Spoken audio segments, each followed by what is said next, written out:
How dare you? Welcome to the ICL on a Wednesday. It's that day of the week where we get to sit back, relax, and just watch things. And I realized that you could hear our first announcer there because I didn't have him muted.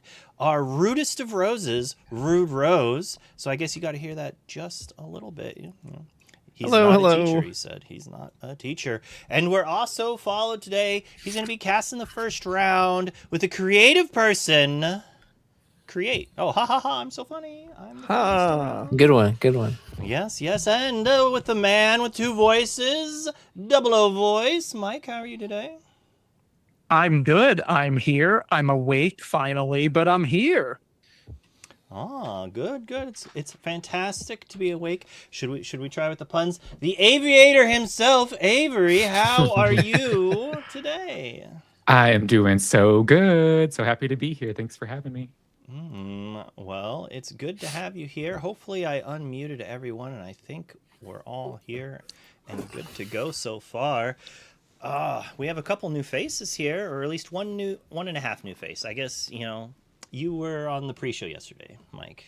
Welcome back. Yes. I was on pre-show yesterday, and I casted last season for one round. So. Oh, I'm sorry. How dare you forget that you called me with 20 minutes notice to cast this round? Whoa. These are behind-the-scenes secrets, Mike. Behind double voices. Wait, seriously? The double voices. There shouldn't be. I don't know how there is. If there is. It's a normal stream if there's always technical difficulties. Right? That's how you know it's working. Well, I don't think it's me. I think Trevelin is just trolling, or possibly one of your mics is cutting through the other one. But it should be fine anyways. We're here to watch the Sunflower Illumineers versus Impact TCG. Now, the Sunflowers is ran by Bro Hamilton, Kenneth, a fantastically nice fellow. I've known him for about a year now. And Impact TCG is actually ran by ICL co-founder Rod Gaston. He did pass that down to Brooms to run, so it's kind of interesting to see what they're going to both bring to the table. A little close to me, Ken here lives down in Kansas. Kansas is where they're located. It's kind of nice seeing some Midwestern players again. Oh no, Create over there from California. How's your scene? I'm from Texas, so What? Texas. Why did I think you were in California? Yeah, Texas. So Texas You is so moved big; recently, it's right? everywhere. Yeah, Did you well, move I moved to like around Austin, San Antonio area. But I mean, the Sunflower Illumineers always pull up to all Texas tournaments. They actually went to the last 2 CCS tournaments that was here in Houston. So it's always good seeing Bro Hamilton, Zane as well. And I know they just picked up someone new, actually a friend of mine who I met at this last CCS, Javi. He's a very skilled player as well. So hopefully he's playing tonight. Not sure, but it's going to be an exciting night for sure. Oh, we'll find out soon enough.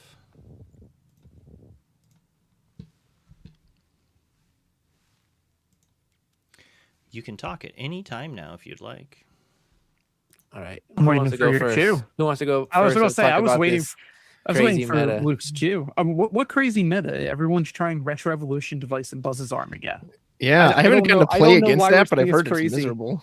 It's just like you can't do anything. There's no fun. I can say it's not fun. I've played against Mike on that deck. It's not great. No, not mine. Not that one. Not yours? Oh, okay. There's an amethyst one now. Oh, no. It's worse. It's like legitimately worse. Oh, no. I don't like this. And then some lunatic came up with a Ruby version too. And that one really scares me. Can you does item removal make a difference against it, or? I mean, yeah. Like it does, but yeah, I would say so. If you're against the Ruby one and your opponent's just like turn 5 Leviathan, it doesn't really matter at that point. It's kind of awkward. It's like play Olaf, retro, play my Leviathan. It's like you just lost 2 lore, you lose probably your whole board, if not most of it. It's just Kane. Turns out making stuff cheaper and free is always good. It's always Wait, good you're for saying- kind of free stuff. Are you saying your card saying free is a problem? Right? Yeah, it's almost like you ignore that nice tool they put in the upper left corner. Yeah, we don't have I to would.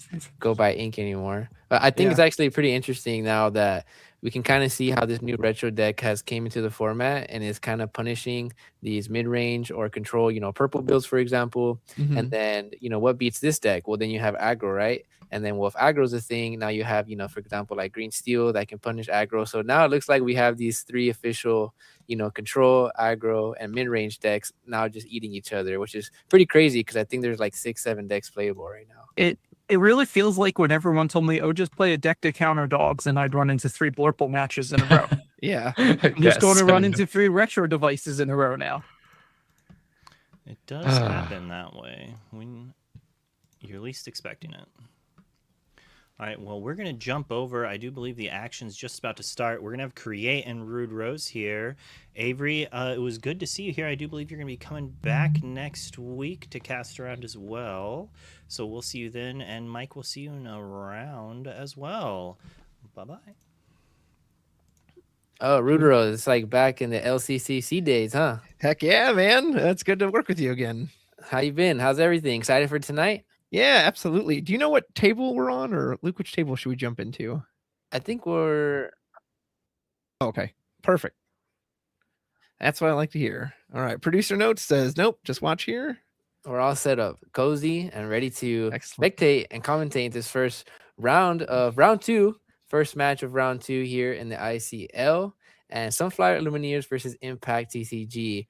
You know anything about these 2 teams, Rude Rose? Not a whole lot, but based on the playmats, I don't know who to root for because I love the sunflower logo, but man, I love the Black Panther logo too. So, and I always just go based off the logos. Also, the Impact logo, it looks like the Final Fantasy VII Meteor coming in. So, okay, I like that. Nice reference. Yeah, I Thank think you. I'm gonna have to give it for Sunflower potentially, just because I know that they're potentially cooking up some stuff tonight. We'll see, but looks like it's starting off already. Questing Queen, apologize for that, with Illinois turn 1. And we don't know the other color combo yet. Maybe yellow-purple?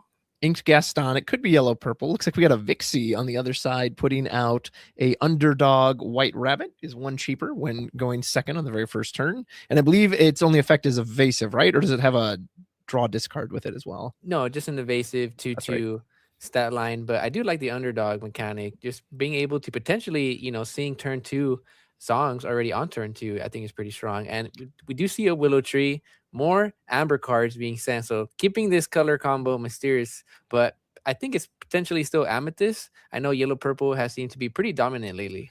Yeah, it looks like it should be amethyst, so that's what I'm going to guess. Happy with a free quest here with the Alonwi saying, hey, if you want to trade your 2-cost rabbit into it, I'm okay with that. We'll happily trade. As we see another emerald card get in, and it looks like we're playing mono emerald versus mono amber. We finally see the amethyst. So interesting. We do see an Isis in the hand that can come down next turn. And the White Rabbit does have evasive. So one thing that if this is green still has going for it in this matchup is its evasive characters. Yeah. But unfortunately, the Ursula there, not the best 2-drop you want to see in this matchup since, yellow purple, they don't really play songs. And you probably want to put an evasive character to not get removed by that Isis. No friends on the other side these days. Didn't have a great hand on Questing Queen's side. We saw Gaston and Demona. The Gaston's going to go into the Inkwell. We don't know what the mysterious draw is. Oh, it was Dumbo. Okay, nice. Well, interesting. There you go. Technically an evasive counter. Also can give us our own card draw engine if we need it. And now we do not want to quest the Alonwis because the Ursula can challenge them and survive. Yeah, usually Dumbo is pretty slow, but the fact that Questing Queen was able to put that tree out on turn 2, being able to play this Dumbo on turn 3 is exactly what you want to stop this aggressive early lore from the green steel, potentially, if it is steel. I'm pretty sure it is. And we do see another mono emerald. Could just be all the green cards right now, but right, yeah. Being able to see these evasives is exactly what you want into this deck, particularly just because, again, Dumbo and maybe Sven, if they do play Sven, are usually the only answers other than like a Horseman Strike. Yeah, it's a bit of a shame we actually had to ink 2 Gaston because with double Alonwi on the board, we could pump any character up to over 5 strength and Gaston could come down and just pew, pop him with an arrow. But I don't think that'll be happening unless we drew a third one.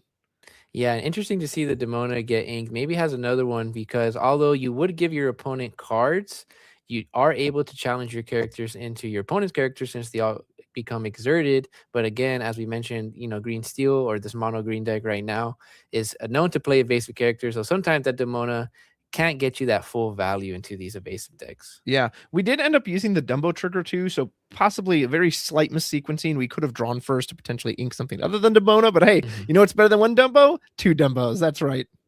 Yeah, just putting more evasive characters out. Just basically saying, hey, you can go ahead and put these evasive characters out on the board.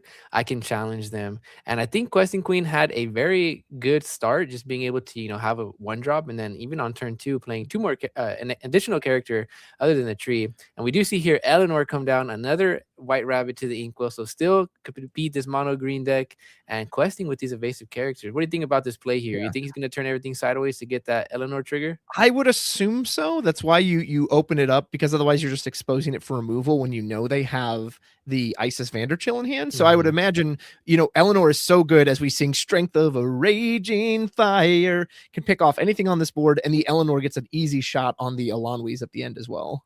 Man, this would have been perfect if there was only one Dumbo on board, because you're able to eliminate one of the evasives. So let's say there wasn't another Dumbo on board, and then the Eleanor effect at the end of the turn, being able to draw one, gain a lore, and then damage one character on the board. You're able to remove one of the one drops on Queen's side. So just the fact that that other Dumbo is there would have made this actually like a really nice way to come back from being on the draw. Yeah, we can exert the Eleanor with the Isis, but we'd have to then run in. You probably don't want to. You don't really want to give up Dumbo. And the tree, even with the Elanwi buff, wouldn't be enough. This is again an instance where we kind of wish we still had that Gaston. So we'll see what Questing Queen decides to do here as a response. Could always just keep absorbing our own card draw through the Dumbo. And it's really interesting because, Queen was on the play. So in this particular turn, having to Isis and then trade in your Dumbo, you also have to quest with your one drop. So you also leave that vulnerable. It just seems like a play that you don't want to have to do if you were going first. Now it kind of feels like the turn has been, the corner has been turned, and now the aggressor is becoming, the defensive. Yeah, absolutely. As we do see, Hades actually goes into the inkwell. Quick camera flip there. Such a good card. Is this Demona, maybe? Okay, it is Demona. We're going to go ahead and exert the Eleanor. We'll get to draw 2. Nice fill up. I'm not sure how many Viking had. Yeah, I guess it basically is a better play potentially than Isis, just because you also get to draw a card. Yeah. And you still get to exert your opponent's characters. But it looks like here, deciding to quest, give support, and taking out the Vixie. Interesting. Leaving the Eleanor. What do you think about that? I don't hate it, actually, because it keeps the Dumbo around. Even if we can Eleanor trigger next turn, Eleanor's trigger is not enough to finish off the Dumbo. Plus, by removing 2 characters, now, unless Viking has some way to get an instantly exerted character, you cannot trigger this Eleanor next turn. Yeah, I think a really strong play here would be, not sure if, I believe SV King, just pronounce his name right, is playing potentially Broadway, the 5-drop bodyguard. That is one way to get a character exerted on the board. I mean, some people are running it, but we do see here a copper? Yeah, copper. So we get to scout the hand, just like old Diablo from set 4. We get to peek at a book, an Isis, as well as a Tigger. And we still have mono emerald on SV King's side, because we have not seen another color. And there's a Snowfort. Maybe this is the mono emerald deck. Oh, no, never mind. We saw steel. We saw the Strength of a Raging Fire. We did. We saw the strength. Forgot about that. Snowfort. What do you think about that? I haven't seen that card in a minute. I know at the start of the set, it was seeing some play, but it kind of just fell off. Yeah, it's so again, I feel really good about it in this particular instance, since you've already inked 2 Gastons, because technically Snowfort just like buffs your characters up for Gaston to hit even easier. But now it lets you challenge pretty effectively. Obviously, you're going to get the resist on your opponent's turn. So I don't know how effective it is against an emerald or an amber amethyst deck, because it has a lot of non-damage based removal, as Eleanor will sing Strength of a Raging Fire, and we cut off that card draw. Goodbye to the second Dumbo. Man, I know some other green steel builds have been playing the Dark Wing Detective, the 3-drop, that on play you're able to deal 1 damage to an opponent's character. That card here would have been really nice to be able to you deal 1 damage to the 1-drop, you still trade the White Rabbit into the Willow Tree, and then you still would have sank Strength. But the Snow Fort, you do get +1 resist on your opponent's turn, so that is a really nice way to protect your characters. Yeah, Demona's still quite strong. She can just go ahead and pop Eleanor on the noggin there. Can't affect the rabbit though. This rabbit has been there since turn 1 for SV King. Yeah, and one card that Amethyst decks have that's very powerful into these low to the ground builds is Cheshire Cat, just being able to move damage from your characters to your opponent's characters. So that is a card that I would hate to have to think about if I was the green steel player right now, just because that 4 damage on Demona, you can basically activate Cat, back to back and potentially remove 2 characters on the board that have 2 willpower. I'm guessing we're going to play Tigger. We're exerting 4 ink. No more ramp on the board since that. Oh, no, it's Isis. Okay. So we're going to expose the copper. We could challenge it with the Elanwi. I don't know if we want to give that up. We're going to ink the Tigger. For another 2, play the guidebook. Yeah. And looks like we are trading with the copper. Yes. Okay. We are trading with the copper, just saying, hey, I want to keep and the copper has 1 willpower. Is that right? I'm not 100% sure. I haven't seen that card. If it has to have 1 power, 1 willpower. Yeah, because otherwise the resist, right, yeah, would have saved it. So speaking of copper, we do see the Todd and Copper come out. That is the 4-drop, turn 2 shift. Really powerful play if you shift on Todd turn 1 or Copper, and then you're able to sing a card like Thunderbolt on turn 2. An evasive character as well. So exactly what you want to see right now, even though Queen has removed King's characters, these evasives can still turn sideways. And a Hades comes down. Man, I really hate having to make a deal with this card. It's just such an annoying card.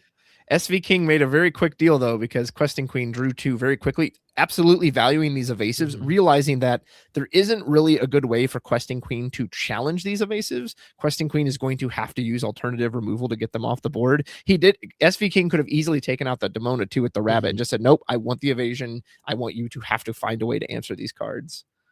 Yeah, man. What do you think about that play, having deciding not to trade into the Demona there? Just because I would hate for a Cheshire Cat to come on board and then basically heal this Demona? Or do you think he's trying to save up for an Eleanor play? That's that would be my guess, because otherwise the Demona's, it's 2 lore, it's a big body. It seems like a pretty easy trade, but I would imagine you're trying to save for an Eleanor. Yeah, because in this position as a green steel player, that's pretty much what you have to try to claw your way back, right? Like you need to start drawing cards, picking some stuff on the board. There's no more dock in these lists unless they're playing Smolder. But we see here, I'm not. Oh, is that an Aladdin? Aladdin comes down and grabs that book and says, "Mind if I read this?" And he just rips it up. Aladdin hates books, so that always feels really bad when you get out a guidebook and then you get no value off of it. Yeah, no, that could be really punishing just because there's definitely some scenarios where Queen could have, Willows in her hand, could have potentially battle cards. So being able to remove that item, definitely not expected. I did not expect that Aladdin to come out at all. Pretty spicy tech, but I guess you're going to need it for red-yellow decks or any of those green-yellow item decks. We are on 7 ink, so if Questing Queen is running Raging Storm, we are in range of that now. Not that you would probably want to give up this board that you have of characters, but you can't challenge any of these characters, so you're either going to have to quest yourself or find some other way to deal with them. A Demona here would be solid just because SV King is starting to build up this board, and if Eleanor comes down, potentially another strength, that could be really, really, really devastating for Queen. Yeah. Will you bring out Tigger? Gives a nice little bounce. Can send the rabbit packing or Bobby. Yeah, I think those, because Aladdin is 3, right? Or is he 2? He's a 3-drop, if I'm not mistaken. It could be wrong though. It could be a 2 or 3-drop. And then we quest for 4. Turning sideways, yeah. We are doing a little lore trade back and forth. No one has a clear lead. Characters are bouncing back and forth. So yeah, I think here maybe like an Angel would be really solid to take out that Demona, slow down the lore. There's a rabbit again saying, "I'm back." Another rabbit. So, I mean, you could potentially win this lore race if you do have these evasive characters. And look at that Snowfort coming in clutch. A 1-drop Bobby trading into a 6-drop Demona. That is huge value there. And some more lore. Yeah, I definitely would not send Bobby Zimmerowski against Demona if they were in their real worlds. But here, it absolutely works. He's got the power of the Snowfort behind him. I think SV King might be out of cards. I don't really see a hand anywhere, so. Oh, man, that's the one thing you don't want as a green steel player, just because, again, the way you draw cards in this deck is very limited. And another Hades making a deal. Oh, yeah, and you have to give the cards, right? Because that's the whole point when you have a card like Hades. to where the decision making, I know a lot of people always ask how, like, when do you know to give your opponent cards? It really comes down to your board position. And right here, SV King cannot afford to, right now, his only out is potentially winning the low race. And you need to be able to have all your characters on board to get to that 20 as fast as possible. Yeah. If you're questing queen here, do you just say, I just want 3 lore, or do you send a character in to take out the Aladdin?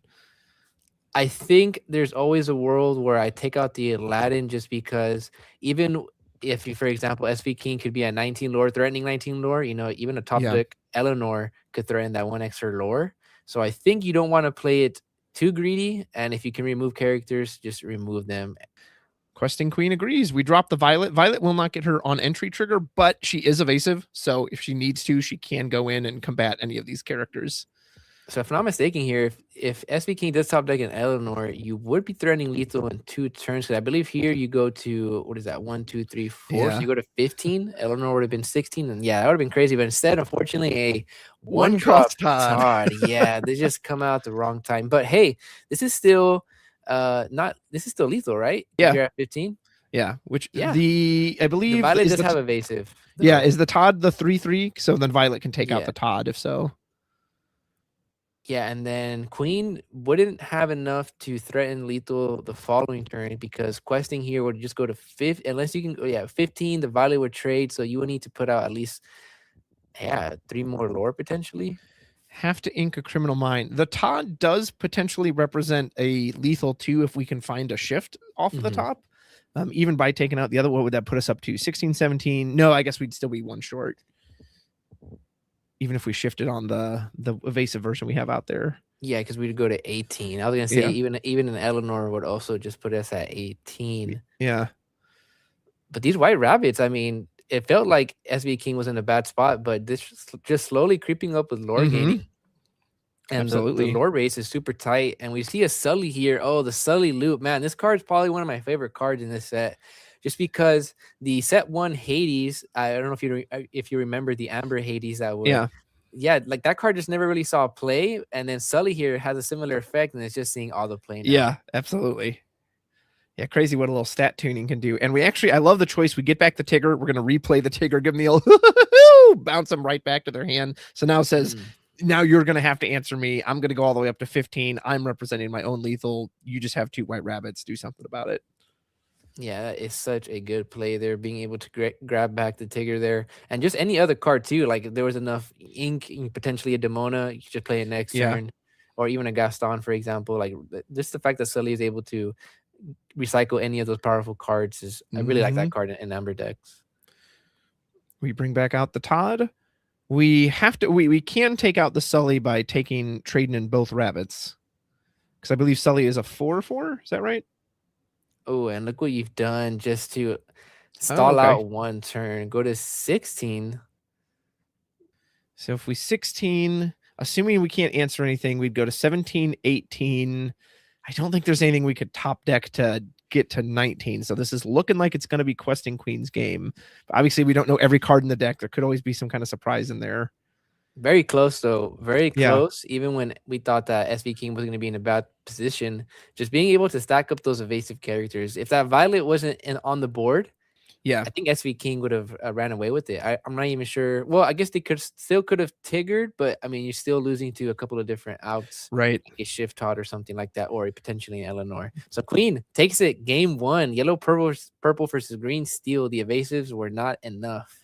Yeah, it was a good strategy. It almost got you there. That's kind of the power of the evasives, that sometimes on their own, they just nearly carry you to victory, but not quite enough on that one. Granted, Questing Queen did get to go first very strong in Lorcana, so SV King will get to take the play this time. Will that be enough to make a difference? And I just want to shout out all the viewers for tuning into the ICL Wednesday night. It's every Tuesday, Wednesday. We had a stream yesterday night as well. So really awesome to see the people coming in tonight and seeing these teams battle it out. We got Sunflower, Illumineers, Impact, TCG, and some other teams as well playing tonight. Atlas US, Triad, Inkatink, and ETB, the ICL winners. Last season, if I'm not mistaken. Good plug. Well done. And so, what are your thoughts on this matchup in particular, or just in general? Evasive and Amethyst decks right now in the meta. Yeah, I think this particular one is just going to come down to the opening. If SV King can see like Todd into Vixie, that's such a strong start, and Questing Queen essentially has to see Willow to be able to try to keep up with some of that tempo. The Tigger can't bounce the Vixie; she has too much cost. So if SV King can open with that, I'm feeling very confident about it. Man, I love Amber Amethyst, but there are times it's one of those decks. I don't know if you feel this way about it, but there are times that it feels so strong and other times it feels so clunky, and I don't know why that is. I don't know if it's just the cards or the way it draws or what, but yeah, that makes sense. Just to clarify, I do believe the Lazy Boys won last ICO and ETB won 2 ICOs ago. Just a quick there. But yeah, no, I agree with you on that. Being able to open up those evasives into these purple decks or any deck in general is what makes these green steel or again evasive decks be able to just apply a lot of lore pressure. I think if SV King is able to remove the Willow that Queen plays on turn 2, you set back the yellow purple deck by a lot. A couple ways to do that would be with a Todd Copper shift on turn 2, potentially singing Thunderbolt, for example. Or you can even do it on turn 3, just because a turn 2 Willow, you can wait a whole turn for that to happen. So being able to strength that as well could be an option. But SV King needs to see those evasives early on. And Eleanor, do you keep Eleanor when you're playing Green Steel or Eleanor decks in general? You could, I mean, it other than the fact that it's uninkable, it's one of your key power cards. So I can absolutely understand holding on to it. Copper says, let me get a little peek in there. Let's see, what do we have? What is that card next to Dumbo? I can't tell what that card is. That's a Ham. So Ham is the ramp. So we do have ramp on turn 2. Difference between Willow, though, Ham, you do have to exert it. But it has 3 willpower compared to Willow Tree at 2. So it could survive, an Angel, for example.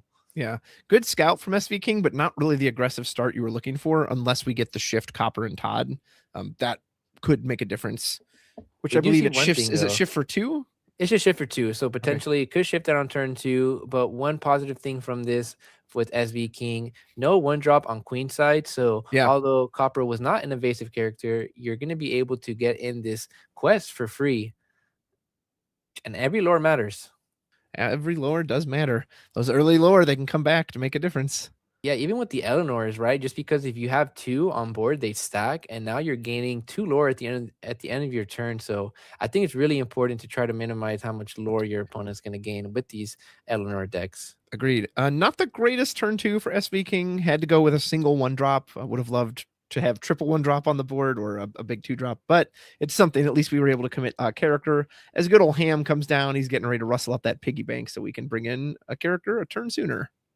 Yeah, if you would have had 2 1-drops on turn 2, you could have decided to hard cast a strength on this turn if you wanted to remove the ramp, just slow them down more. I don't think we saw a 3-drop in Queen's hand, which is usually like a Cheshire cat. Correct. I don't think she had that in her hand. So removing the Ham here would have been super nice. Inking a strike, a good match, a nice card to be able to filter. And a Vixie on turn 3, which is solid. It's a 3-drop, so still a strength singer. Yeah.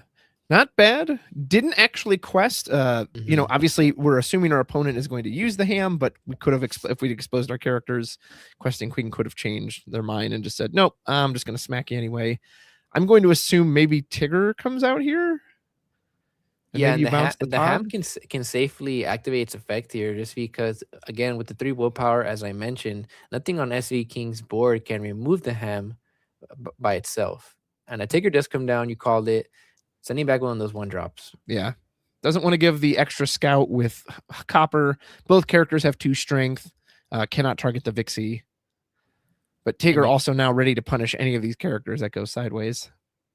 So let's see here. SV King already has the potential enough ink to play the Eleanor on turn 4, but unfortunately that Tigger does mess up that line since one of the cards was bounced back to his hand. Playing it again, and this time it's another Copper, not the Todd. Checking out the hand again.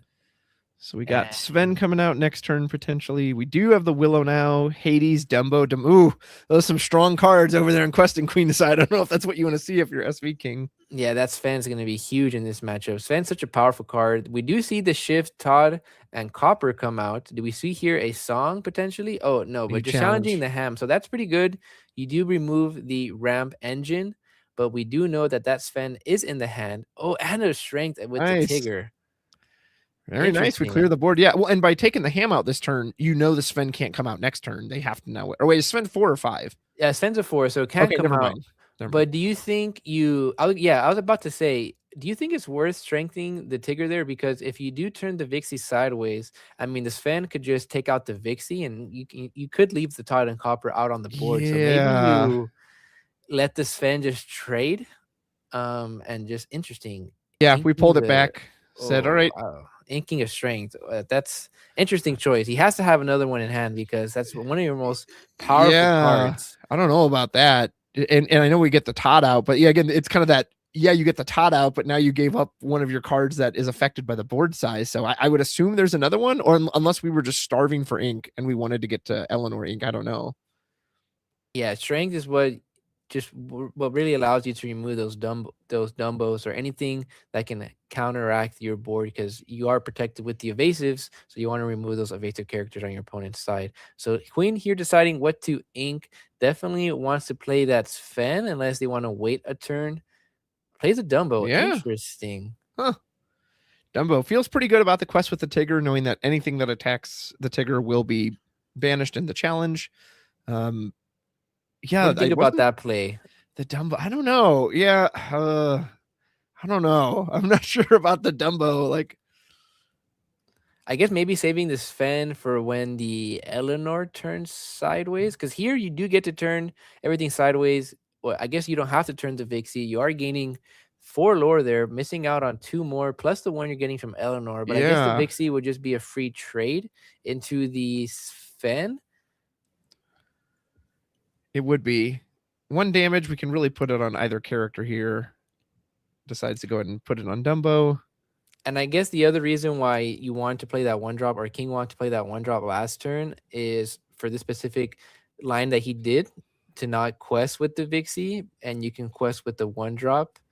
But still, giving up that strength would have been nice to strength something this turn with the Copper, potentially the Dumbo, because now the Dumbo can trade into the Copper. Yeah, we have a guaranteed Hades is going to draw 2 cards. If quest, like, there's no way they're giving up Eleanor.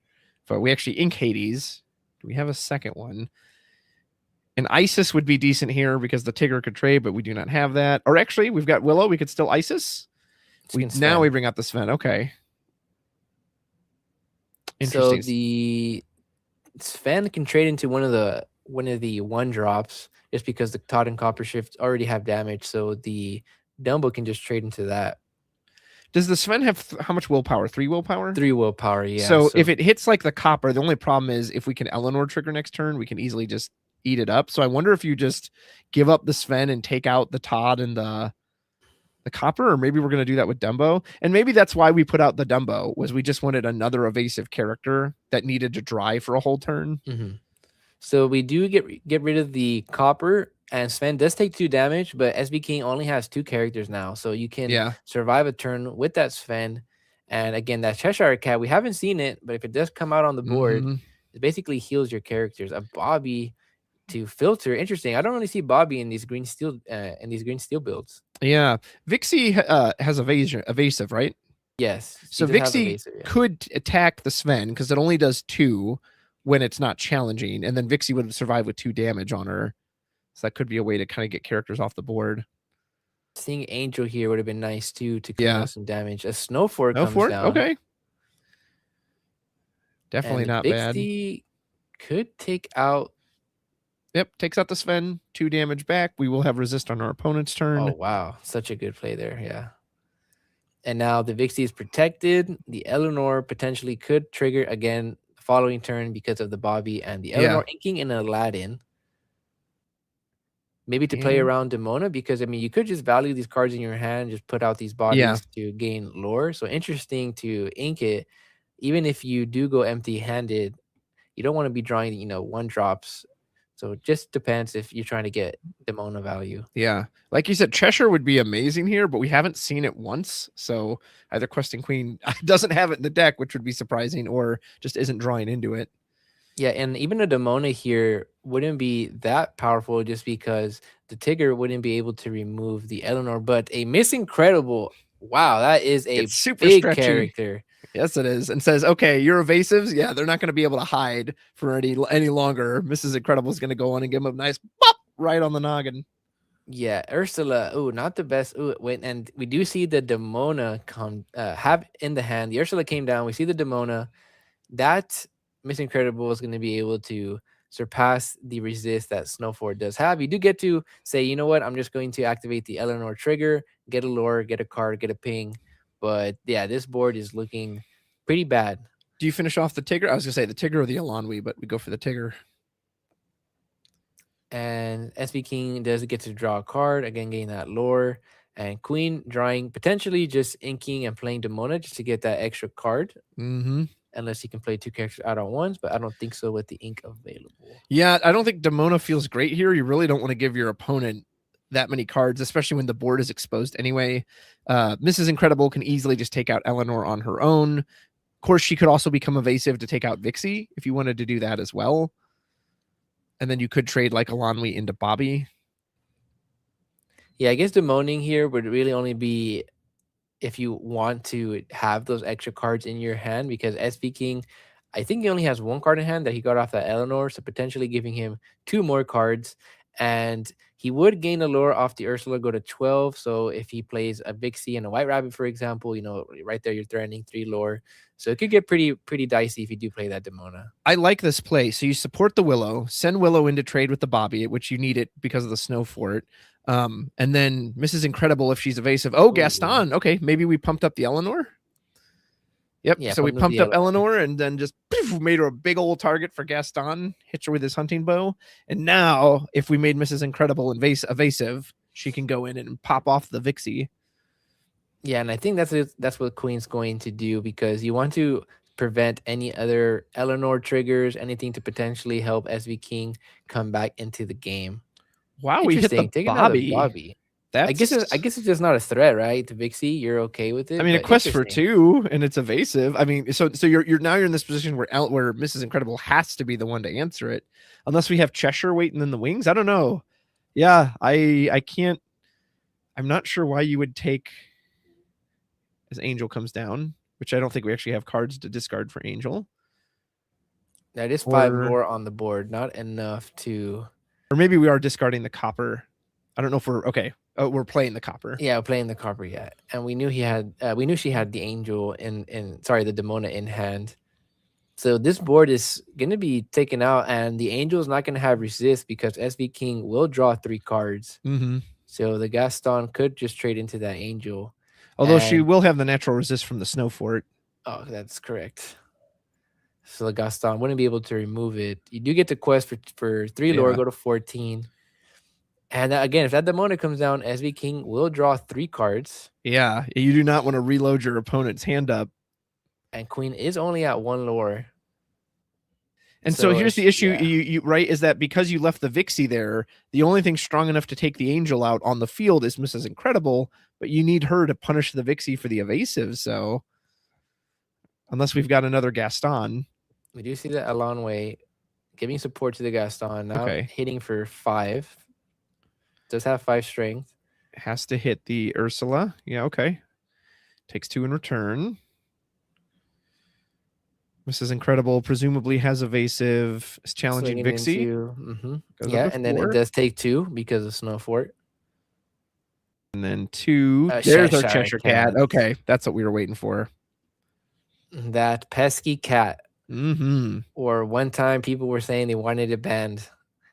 Now came back. It's still a pain in the butt, and it gets around Snow Fort, right? Moving damage is not affected by resist. Just a repeatable every single turn, a removal tool that you can just use every turn potentially, right? If there's damage on the board. Such a powerful card. And now SV King down to 1 character. There is the Eleanor. And the Angel does have that +3 resist now. Yeah. Because of her own effect and the Snow Fort. Which is a lot. Obviously, we can cancel that with the Demona, but then we're just loading up our opponent's hands.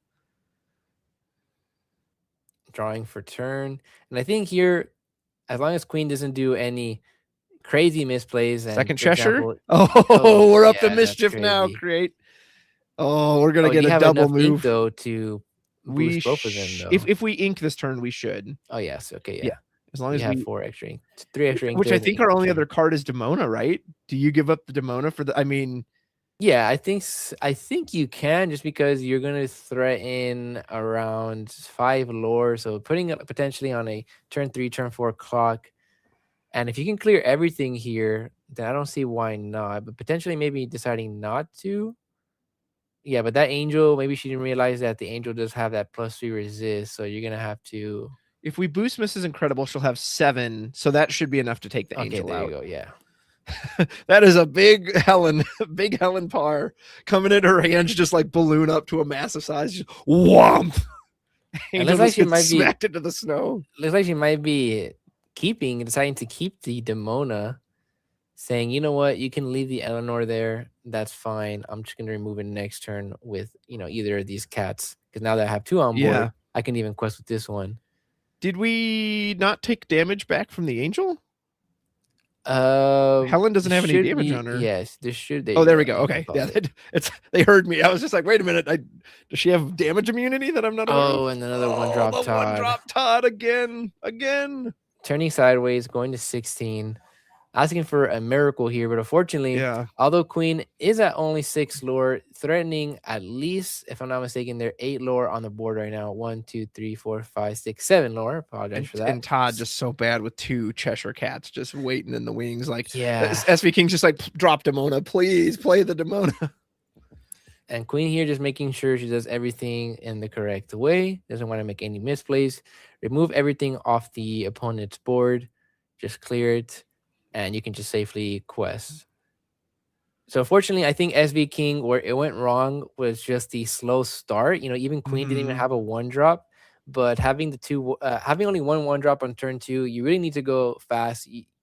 Seeing like a Todd turn 1 into Vixie turn 2 into a turn 3, maybe 2-drop, 1-drop, and then Eleanor seeing strength is what you want to see going first as the green steel. But unfortunately, just did not see that line. Yeah, that Vixie line would have been amazing, but because you're already at 16 without it. So man, imagine if you'd had that great start. Big Copper comes down. Oh, Big Copper. Interesting. Yeah, I believe it works with the other evasives. I don't even remember what it does. It either gives them lore or lets you draw a card. Or I haven't seen that card. Well, SV King with the Copper Spice almost got there both games. Queen deciding to trigger the incredible effect, because you do have to call it before the turn. Before you draw a card. Either this character gains 1 lore, or you can have evasive until the end of your opponent's turn. So I think here you gain the 1 extra lore, because you try to close this out. There's no evasion, doesn't matter at this point. As we put down Demona, we're going to go and exert that Copper on the offhand chance you were thinking of using it. No. And now we say, go ahead, draw to your heart's content, because I don't care. And enough ink to also activate Cheshire Cat. Yeah. We might even just guest on it if we buff it up with or Criminal Mind. Yeah, this Amber Amethyst deck running Gaston and Criminal Mind, such powerful removal cards that really target other purple decks. But now with Gaston, with Gaston and the Alonway and the Luis Madrigal being able to boost these effects, now it makes it good not only into Amethyst decks, but into everything. Anything that has 5 strength can just get punished. And unless SV King has double Gathering Knowledge and Wisdom, which isn't even allowed in the wrong colors, I think this one's over. He needs Raging Storm, right? double Gathering Knowledge. Borrow your opponent's Raging Storm. But unfortunately, just really close both games. Almost got there to the finish line, but just didn't see the right cards you needed at the beginning. Just having a 2-drop quester in the beginning could have made the difference. Yeah. Maybe that strength play. Maybe was that this game? I think so. Because then he ended up putting out the tiny Todd. Yeah, so. I think you afford to just give up your Vixie, but you're removing 2 characters, right? You're getting rid of the Tigger, and then you're getting rid of the Dumbo with the strength. And this fan comes down either way, but you can just trigger Eleanor again. So yeah, giving up the strength could be a misplay. Talking in hindsight, it's easier for us because we were watching it. Sure. But it was really close. It was really close, both those games. And the slow start, I think, was the biggest detriment, regardless of anything. Because even with the strength, like it seems like this deck is pretty aggressively evasive. So you need to be able to just have that roller coaster start, and we did not get it. The Sunflower Illumineers take match number 1, 2-0. Amber Amethyst versus Emerald Steel Evasive. Sunflower, the Illumineers have 1 on the board now. Let's see if Impact TCG can win on the play in match number 2. Here's the game, Rude Rose. What was your favorite part about that? I've always liked the Fox and the Hound card, so I appreciate that. It was trying to do a build around that, especially that copper.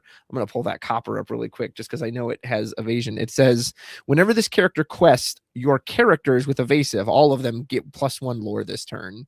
That's so cool. I love that. So unfortunately, it kind of fell to Amber Amethyst good cards, but I appreciate SV King bringing out like, no, I want to do this Fox and the Hound build. So and it got close. It's not like it got stomped. It did get close. Yeah, no, that was a really, really, really close game, ending it at 16-17. Again, we talked about the slow start, but unfortunately, it just wasn't enough. I do believe we're getting an interview set up. It's been a minute since I've done this. Or do we need to jump in Discord, or are we good here? No, I think right now it'll pop up. Excellent. We get to interview the queen. I see someone in the chat going back. It needs to be banned. That card's so overpowered. I wonder what that was about. And hello, Hi. Congrats to you. Very nice performance for your match number 1. How are you feeling? And what are your thoughts of this matchup using yellow purple into green steel evasive?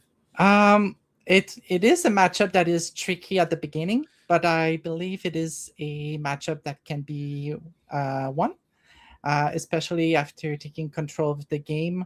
The trickiest part is really taking care of the evasive and managing the Eleanor as soon as possible.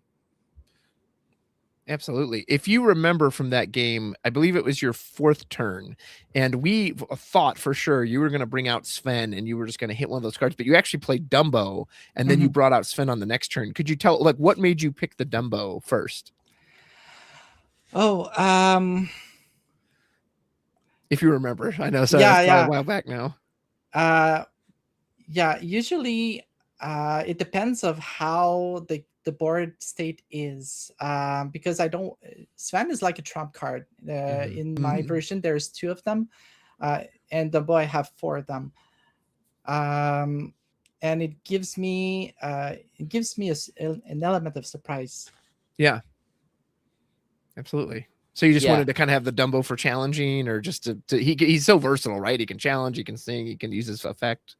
Exactly, and it gives you like more power on the later turn.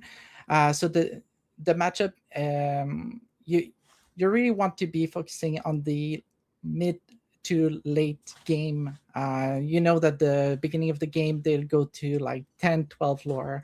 Yeah. And what do you like about yellow purple in particular? I think right now it's one of the most popular decks.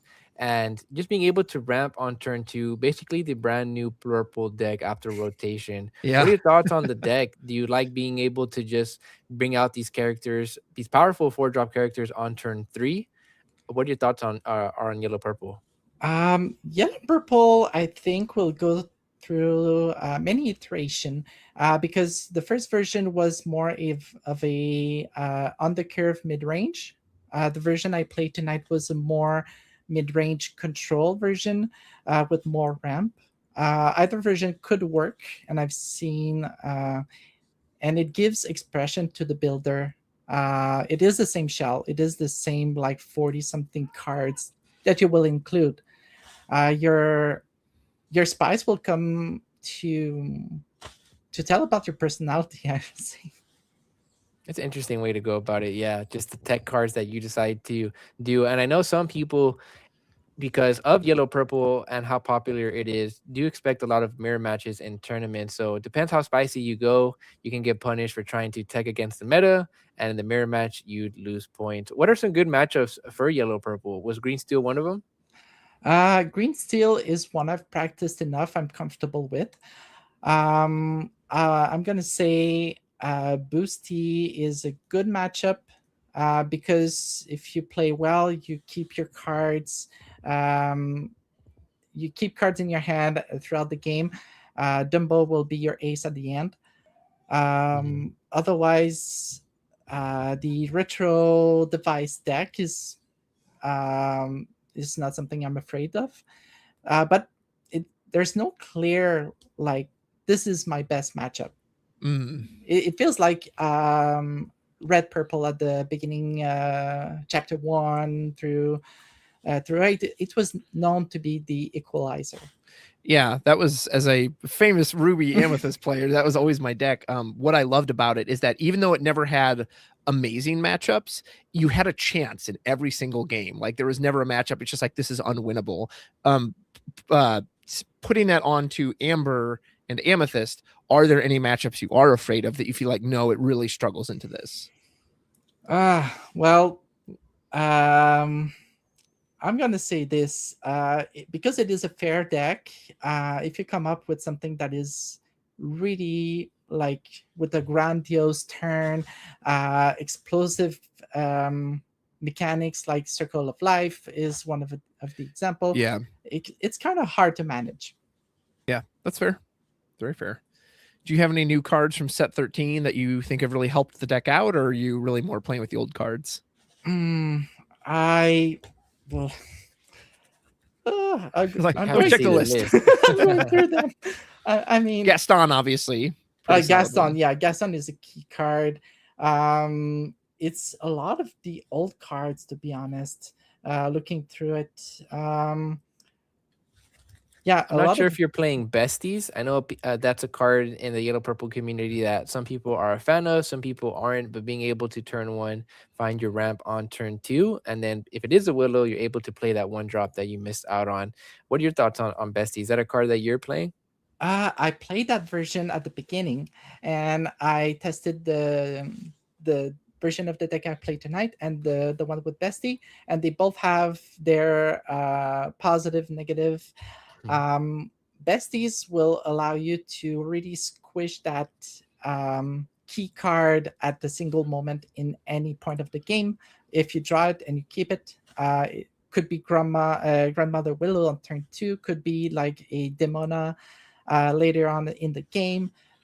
So I would be willing to put like 1, 2, or 3 back in the deck. I don't know. Lots of options, right? It's hard to fit everything in. That's kind of nice about those 2 colors too, is like you said, I've seen all 3 builds. I've seen the mid-range, I've seen someone do more of the control version, Black Cauldron and Raging Storm, and then I see some just do the aggressive version, take advantage of the Willow and the Ham. And so do you have one? It seems like maybe the mid-range-ish one is kind of your favorite, or? I mean, I want to explore this archetype a bit more. It is not solved yet. Far from it. Fair. What about some shout outs you like to give? I know your team Sunflower Illumineer is definitely going to be one of them. Yeah, definitely. I will be thanking my team first.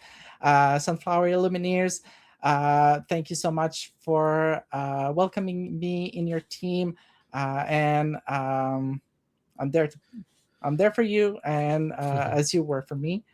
I want to thank my local community and also all the viewers in the chat. Seriously, keep cheering, keep listening, watching. Yeah. Well, congrats to you. I believe we are hopping on to another game, and very awesome to see you win. Congrats. Really awesome to hear her break down the yellow-purple strategy. But we are jumping into another game for round 1. Optimino versus ETB. Chris, Root Rose, break it down. What's going on here? What are we looks looking like at? We've got, well, I hope you like repeats, because it looks like we have Amber Amethyst on Optimino's side. ETB Chris, we cannot see the second color, but with a guidebook and a Ursula Vanessa on the field, I'm going to guess it's also Amber Amethyst, and that this might be a mirror match.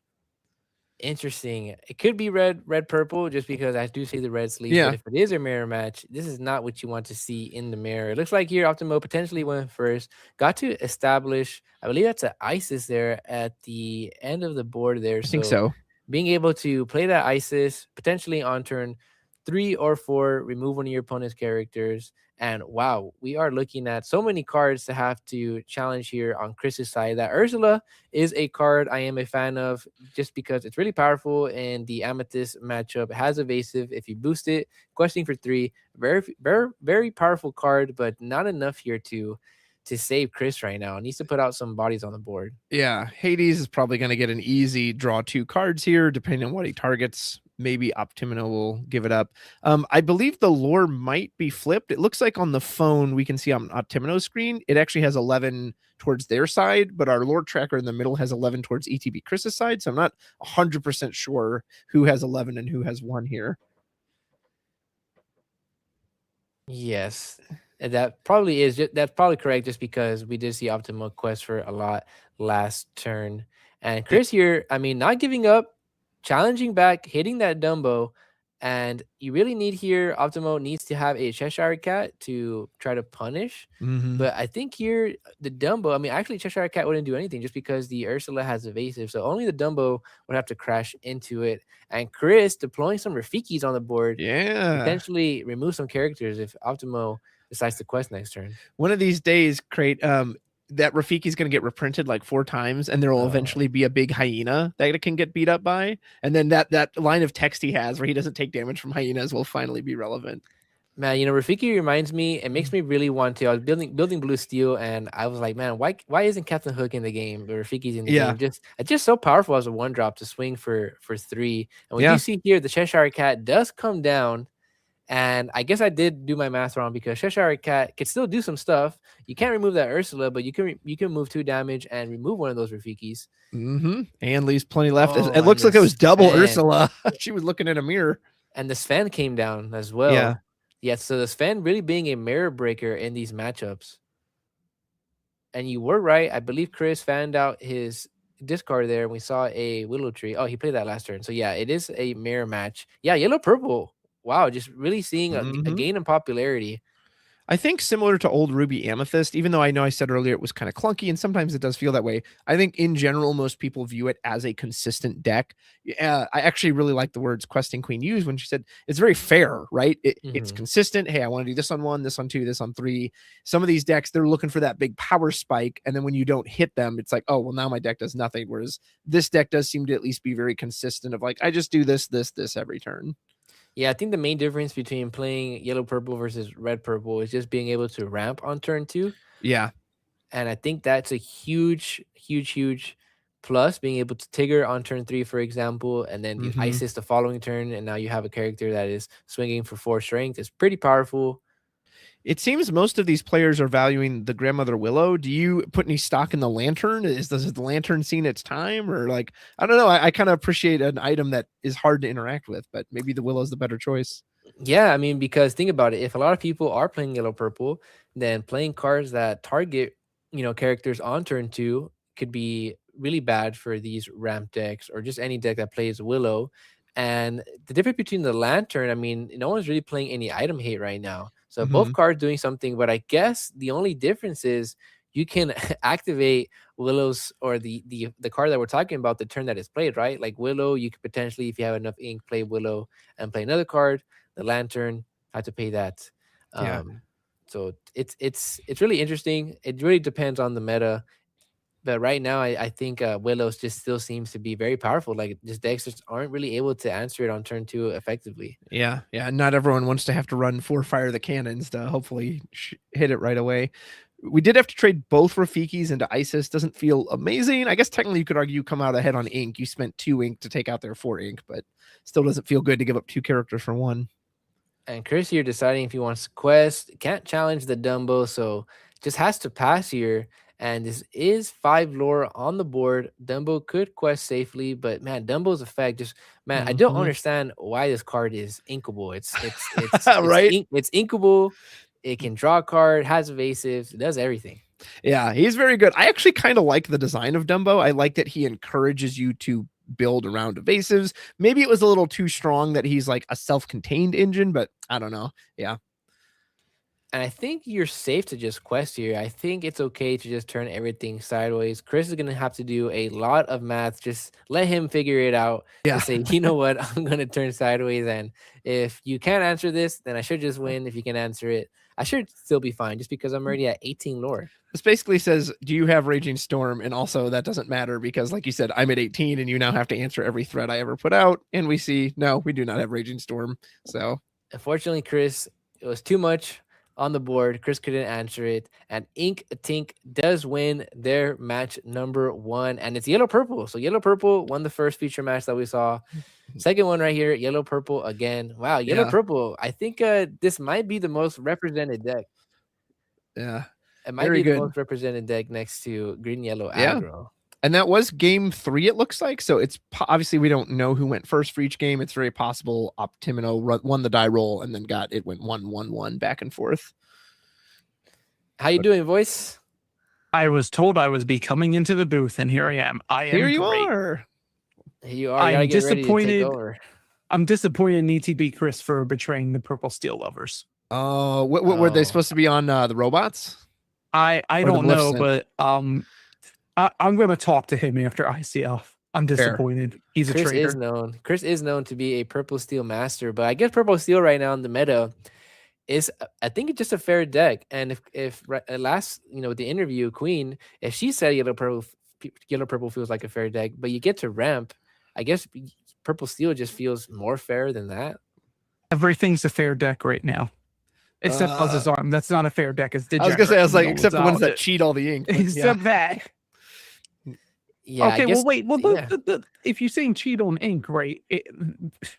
Amber Amethyst cheats on ink. That is not fair in my eyes.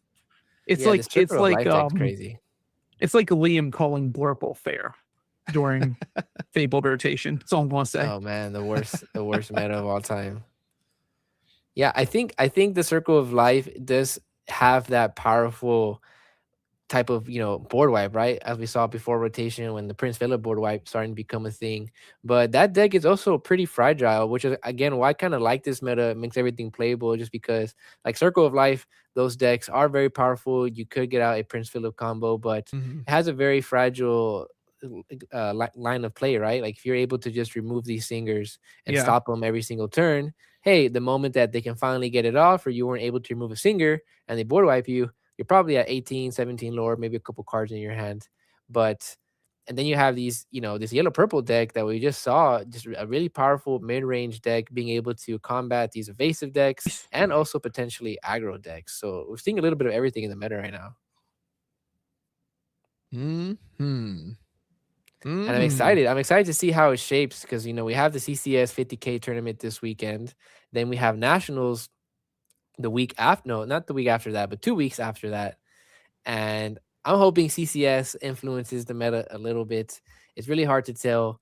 It's really hard to, I wouldn't say prepare for this tournament, but really hard to just pinpoint, like, what am I trying to face against? Yeah, I feel like Lorcana has always kind of had that meta, and I don't know if that's still current here in meta 13, with what am I trying to say now? What do we got? Set 13 coming out. But I remember like back in Milwaukee, the Fabled meta, you had mentioned it that, as a Blurple player, I didn't want to see dogs. Oh, okay, this doesn't want to see this. This doesn't want to see this. So there often feels like you're just trying to dodge matchups. So don't admit you're a Blurple player to me because you're the devil to me if you're going to say that right now. If it makes you feel better, I haven't played it since set 9. I switched to Baja once Philip came out. I showed up to Milwaukee with a deck saying I can deal with everything but Blurple. And I got 5 Blurples in a row and just dropped them. Like, I'm not doing this anymore. So I also showed up to Milwaukee with the blue steel, and I also faced, I think, 5 Blurples in a row. Which was I was Blurple and I faced 5 purple steel in a row. So and it's funny too because my wife brought a deck where she said, I just don't want aggro. I can deal with everything. And she also got 5 amber steel aggros in a row. So that was like the Fabled meta to me. It was just cursed for my family. Yeah, I think this meta is definitely healthier than that because I'm going to CCS 50K this weekend, and I'm expecting to see a little bit of everything, right? I think we're going to see yellow purple for sure. We're going to see Circle of Life. Definitely going to see green yellow aggro. I think people who want to focus on, hey, you know what? If I just see nothing but yellow purple, I might just play Circle of Life. And then some people who might think they're seeing nothing but aggro could potentially play a deck like Purple Steel Droids, for example. I think a little bit of everything, but I definitely do think that yellow purple. I mean, I don't know. It's really hard to say, but I think that's definitely going to be one of the top 2 decks next to a variation of green yellow. Is it weird to say I miss blue? I miss blue. Oh man, I miss blue. I miss blue too, but I will say too. Oh yeah, we can't just discuss CCS. We have to remember there's also the D23 CCQ this weekend. True. Oh, that is true. That is this weekend what as well. I'm interested in is the meta going to be the same between both tournaments, or is the meta going to be different between both tournaments? Because I have a feeling that we're going to see completely different worlds of actual number splits or data between both tournaments based off of the groups of people I see going to both of them. Yeah, I think you make a good point. One will be 128 people. It was invite, and there's cash prizes that range from, I believe, top 32. So definitely you could say that there's more stakes potentially in this one, although you are in the D23 competing for a Continentals invite next year. So I do believe that I think you bring a really good point. 2 different types of metas here. Yeah. And that's going to be really exciting to see. I think in the D23 one, we're going to see a lot more open. And I think in the CCS one, the deck that wins was really tailored for that specific event and could be a specific like game plan to counter the specific event. Maybe a deck that is expecting nothing but purple decks, or maybe a deck that's expecting nothing but amber decks. Mm-hmm. But very excited. Very excited. We do have a announcement right here. There is a Lorcana tournament in the Woodshack TCG multi-case tournament, August 22nd to 23rd. Nice. Presented by Woody. Again, Woody Shacking. We have the additional Ink Boys there, the Meta Market as well. So shout out to these people. And you can actually sign up already. There are tickets already. We do have the QR code right here on the screen. Yeah. There are only a very few spots left. Again, multi-case tournament. Who doesn't like winning cards? And with all these epics, enchanted, iconics, the pricing also 4 case minimum. I always like going to a tournament knowing it's a minimum price. 4 cases. What is that? 16 boxes, if I'm not mistaken, Rudros? 4 cases. So 16 boxes. Yeah, there's 4. Yep, 16. Very good. And it is in Augustine, Florida. So again, that's August 22nd, 23rd. Very few tickets left. QR code, ravensburgplay.com/events.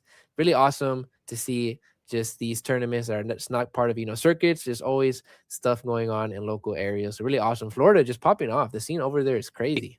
I will say be careful. Call it St. Augustine, because people from St. Augustine hated being called Augustine. I used to live down in that area.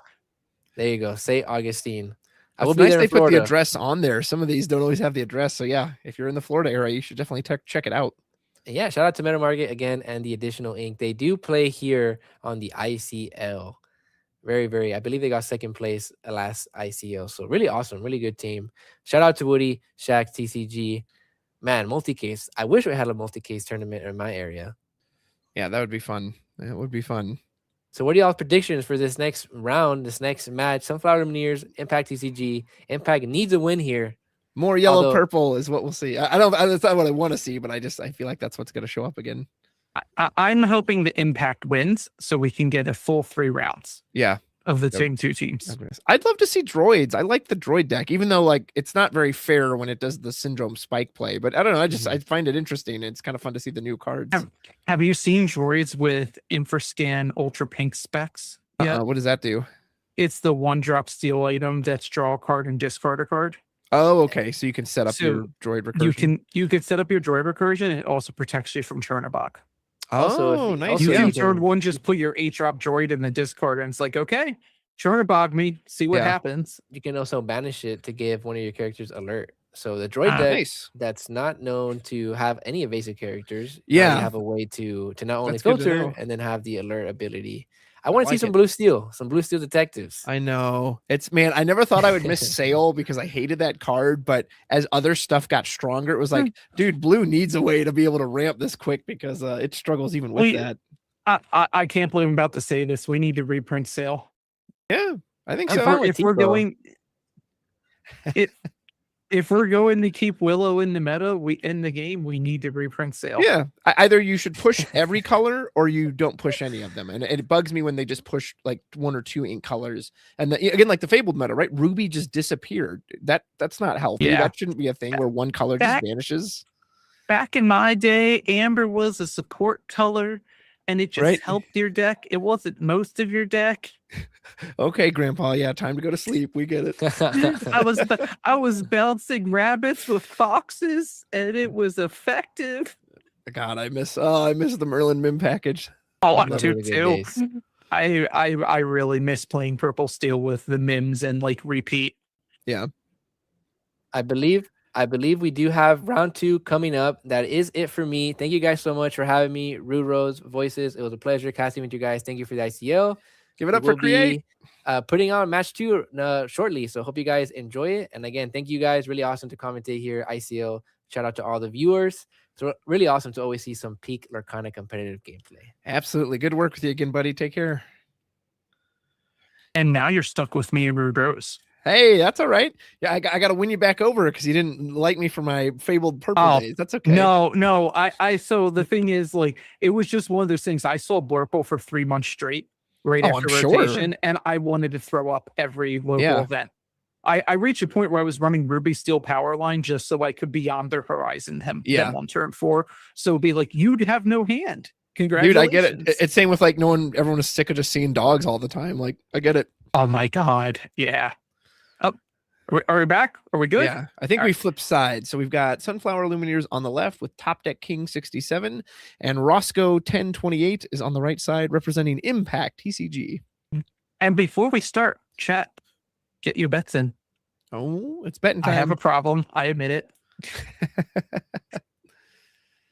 That's all right. Sporting that wonderful Jafar champion mat from set 8. God, I got so close to getting that multiple times, and I just could never. I got to the finals and then didn't matter. And that was when they'd taken away the second play mat. So I didn't get the like runner up one. When I think it was set 8. I think it was set 7 when he took away the second play mat. I think it was like the heroes. I think you're right. I think it was 7. Yeah, when it happened. Because that was when it started becoming harder for me personally to want to go to so many set championships, because it's like, okay, I want to get to my top 8, and is it worth the next 2 to 3 hours? Yeah. That's why I respect the people who try to hustle it out for the CCQs. Like, man, if you tell me I got to get first or bust, that's not very appealing to me. So props to anyone who goes for that. I do appreciate that they're doing much better pricing for CCQs moving forward. Yeah. And that's one of the reasons, like, I was going to say this before Create had to drop off, but like, I feel like the D23 CCQ is going to be just as competitive as the Charlie's 50K weekend, solely because it is the first season 3 CCQ. So it's everyone's first chance to get one of those 8 playmats, the foil cards, and everyone's getting their participation card. And honestly, the art for Mother's Knows Best looks so good. Indeed. Speaking of looking so good, man, I love the way that sand like rises off of Jafar's hands like that, and it's almost like circling on it. It's so cool. And the hex crown is radiating as well. Reign of Jafar, which barely featured any Jafar. Hey, we got plenty of illusions. I couldn't remember. It's been so long already. Yeah. All right. I mean, I will say, like, I'm pretty sure that is a Christian Romero card in art, and his art usually pops when it comes to villains. It looks really good. All right, we gave a little fist bump up there to the camera, so we are ready to go. Which looks like just me jumping like Mario when Yahoo! So we're getting ready to play. I do have to give you credit. Your imitations of characters is amazing. The Tigger was perfect.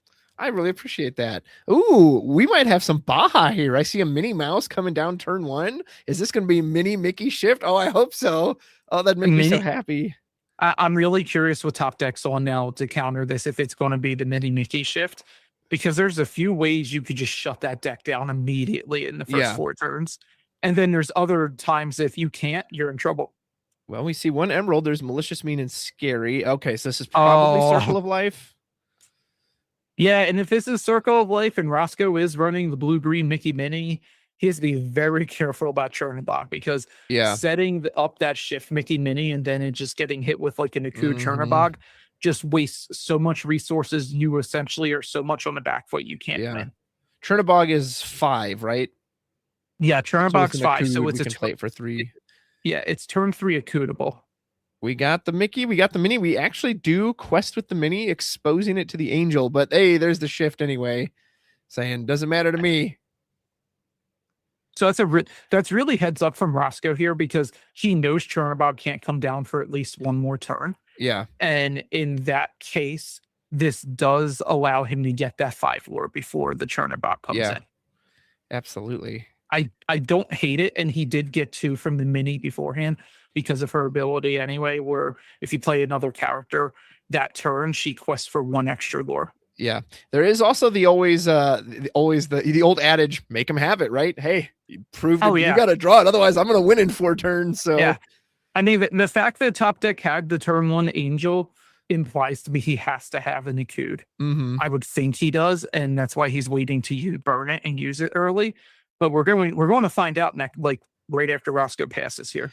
And this is the premier opening you want for this deck. You do the Mickey ramp on 3, assuming that the 7 cost is going to get banished. We'll put it right into the Inkwell. Obviously, Chernabog would be a big punish to it, but here's a Akud, I'm assuming. Yep, here we go. Another card that I wouldn't mind seeing disappear. And all we need is an ink. And we have the Chernabog. Do we have every single thing we need? Yes, we do. Wow. Yes, we do. It's Exodia, everyone. It happens sometimes. It's brutal. It's like you're going to shuffle all that back into your deck. You have nothing in your discard. But I mean, Roscoe is at 7 lore already. Yeah. Like he does miss the ramp. It is like disappointing in that realm. But if he has an Inkable and can play that Hades with Ward next turn, that actually can do a lot for him here. Yeah. Man, you get to see something cool like this Mickey Man that just gets shut down immediately. Well, and that's always been part of Lorcana too, is with the way the alter mulligan system works, is that it's so easy to find the pieces you want compared to other card games. We're going to bring down our own Chernabog. Says, I did not see that for tat. And by the way, you also don't have anything in the discard, so to the bottom with you, sir. Well, it's not the bottom. It gets shuffled in with Chernabog's ability. Oh, that's right. It gets shuffled in. It's not like Under the Sea. But this is spicy. I have not seen the blue-green detective, well, not the blue-green Mickey mini list running Chernabog yet. And that's actually a great idea, because you can still Akud 1 turn. Like, you can Chernabog 1 turn after the Amber Emerald camp because of the ramp from the Mickey. Yeah, so it's not as fast, but it's still a turn earlier than on a normal curve. Yeah. I wonder if we could have stolen a quest there with the Mickey, just because, like, I doubt the Angel's going to challenge in with the Bobby, but maybe we're afraid of that just in case. Here's Lenny. Let's take a quick look. Where we got? It's Milo. A bit far off from Milo. 2 turns at least, unless we have some kind of other. Is there a world that Roscoe's running Retro Evolution device in this list? Maybe. I don't know. Like I said, I haven't seen the Chernabog in it, so yeah. Yeah, like it feels like we just took the Emerald line from the Amber Emerald list, and we said, okay, enjoy having Chernabog now. Yeah, which opens up like the 5/7 retro device. No way. Under the sea. Under the sea. And we're going to send all those right to the bottom. Say, hey, how do you like a little board wipe? Pretty good top deck. Like, we not only did we top deck the End of the Sea, we had exactly 8 costs worth of characters to sing. That is the top deck of the century against top deck king. Right? Yeah. Top deck king. That's supposed to be their whole shtick. He's supposed to be doing the top decks. What's going on here? All right. No, Roscoe does have nothing in hands. That's the only downside, is that. No, he's got 1 card in hand still. Oh, does he? Okay, we do have the one. It's the Milo. He still has the Milo in hand. We should know that. So, like, if I'm top deck, I'm looking for a way to discard a Phillip here, so that's good. But I need to start rebuilding my board so I can MMS Circle of Life soon. Yeah. Now, he's discarded an MMS at the beginning of the game, if I remember correctly. Yes, it was. Or, well, he inked it. I think he inked it. It was an ink? Okay, yeah. He may have discarded one as well, but no, because I think the discard was the Akud and the Under the Sea. Yeah, you're right. So he inked one. So that like there's a chance he has another, and that's why he did that there. Because he knows he has another, he has a chance to. Hey, strike a good match. We get to draw 2. We'll have to discard 1, but we'll get to keep our favorite one out of the 2. We could absolutely go ahead. No, it's just the Emerald package. It's so good right now, and we're seeing it again, just with Sapphire now, apparently. Chernobog goes ahead and quest for 2. We do ink our Milo. Going to bring out that warded Hades. Oh, is that Hades 6? I thought it was 5 earlier. Okay, that's my fault. Yeah, it looks like it's a little hard to tell, but is it a 5/5 stat line for 6? Yeah, it's a 5/5 ward that lures for 3. Gotcha. Now, the only thing that is better in this set than that is if you can get the Henry J. Watermoose. Yeah. But he is uninkable, costs 1 less, and he's dependent on, your total ink versus your opponent's total I was ink. like, I prefer the Hades. I was like, I'll take the inkable over that one any day. Yeah, it's just a case of, okay, yeah, it's the same cost. I'm sorry. So he's not a 5-drop. Yeah. I don't see a world where you want to run Watermoose over Hades, especially just not worth the risk. Yeah. Like it's much more consistent. It's more fair. Yeah. We are, our MMS is going to be our cleanest out to this if we can do that with the fill up. But hey, we're already up to 15 with some pretty big lore on the board. So I think we're just going to pass from there on Roscoe's side. No, we have something. Yeah, I would think I would pass here. It goes back to what you said earlier. It's like, do you have it? Yeah, you have to. There's no real other way for you to get out of this. Under the Sea doesn't do anything here. You don't really have great challenging power on board. I can't quite see what the Todd stats are, but I think he just hits for 2, right? And also, he doesn't have it. Top Deck doesn't have it right now. He only has Singer 7 on board. Yeah. He's not singing Circle of Life, and he's not going to get the Circle of Life next turn. So actually, Roscoe has the ability to just continue and do nothing and draw cards. Yeah, now Top Deck has the ability to sing it next turn. But like at that point, it's game over. You had to have run 2 characters into Chernobog, and then you've all your singers. So, all right. Well, chat that made the mini Mickey got answered early, but it still got 5 lore. So, did we just have a literally an 8-minute game? Yeah. Between 2 pseudo control decks, because that's kind of impressive. The reverse Chernobog. No one expected that. Oh man. I see your trap card. I raise you my own trap card. Right. We just win it there. That's amazing. Yeah, that was neat. I've been tinkering with this deck since the set came out, and it just feels difficult to balance in the sense that you have this early aggression you want to do with the Mickey Mini, right? But then, okay, well, what do you do with all that ink it then gives you? Well, you need high level top cards to like play off of it. So right. But like, and the thing is, right, if you're putting a lot of those high level top cards in, one, you need the Mickey Mini. If you miss it, your deck just does nothing. Right. And then if you don't have it in your hand, you're really dead in the water. Like you need to hope that you're running 4 Cinderellas or something to get that ramp going late game, later than you want it to, let's say. Yeah. Absolutely. And this is why I say we need to reprint Sale. Right, dude. And Baja was my new deck I attached to after the first rotation, and so it's so deflating. Like, cool, the deck I liked is now gone again. Like, ugh, that's so sad. I understand the deck you like being gone. When rotation happened, and I lost my bounce package. I was very very sad. I forget who it was. I was talking on a stream with someone recently, and I took out my current Infinity Ruby Amethyst deck I just play with people at times. I'm like, I've had these foil foxes since Floodborn release weekend. Right? Yeah. They will never leave these sleeves type of deal. So how soon can we get Circle of Life online? Turn 3, turn 4? Assuming Top Deck sees what they want to see. With this deck, turn 4. Turn 4. Usually what you're doing is you can Circle of Life on turn 4 after you've set up a Chernobog with a Ursula or a Angel. Gotcha. I've played a lot of rounds with the Circle of Life deck. My version though does run the Retro Evolutions I've been practicing with a lot, and a lot of people have started switching to using Bobbies too. And it looked like Top Deck was doing that there, where it gives you like that extra draw card filter for 1 ink, because the original designs of the deck, you would often have like 1 or 2 ink available. Yeah. So that extra filter discard can get you a lot, especially if you're running like Max Goose. And you know that if I'm discarding this MMS or the Strike or a Coot even, I'm getting it back next turn type of deal. Well, we will see if Top Deck King can pop off with a little Circle of Life action.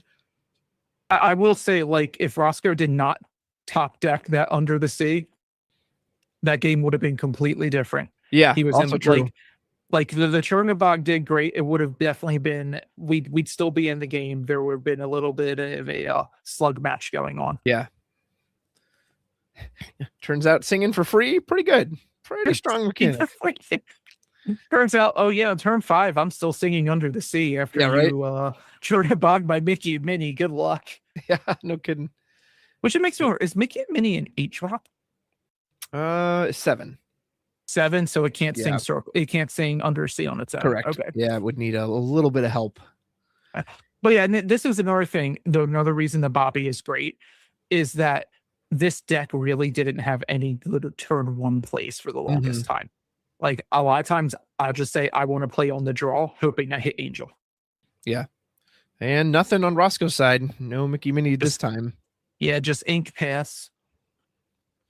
So we'll see Ursula. This is our second Ursula ink. Do we have a third one? We do. 3 Ursulas in our starting hand. Bobby's going to go on a little questy quest. Honestly, having 3 Ursulas that early is both a good and a bad thing. Yeah. Like, it means there's only 1 left, so there's only 1 more. There's Singer 4 is left in his deck, but they're out of his hand and in his inkwell, and he can hit his bombs later on. We do see the Mickey come down. No Minnie to back it up currently.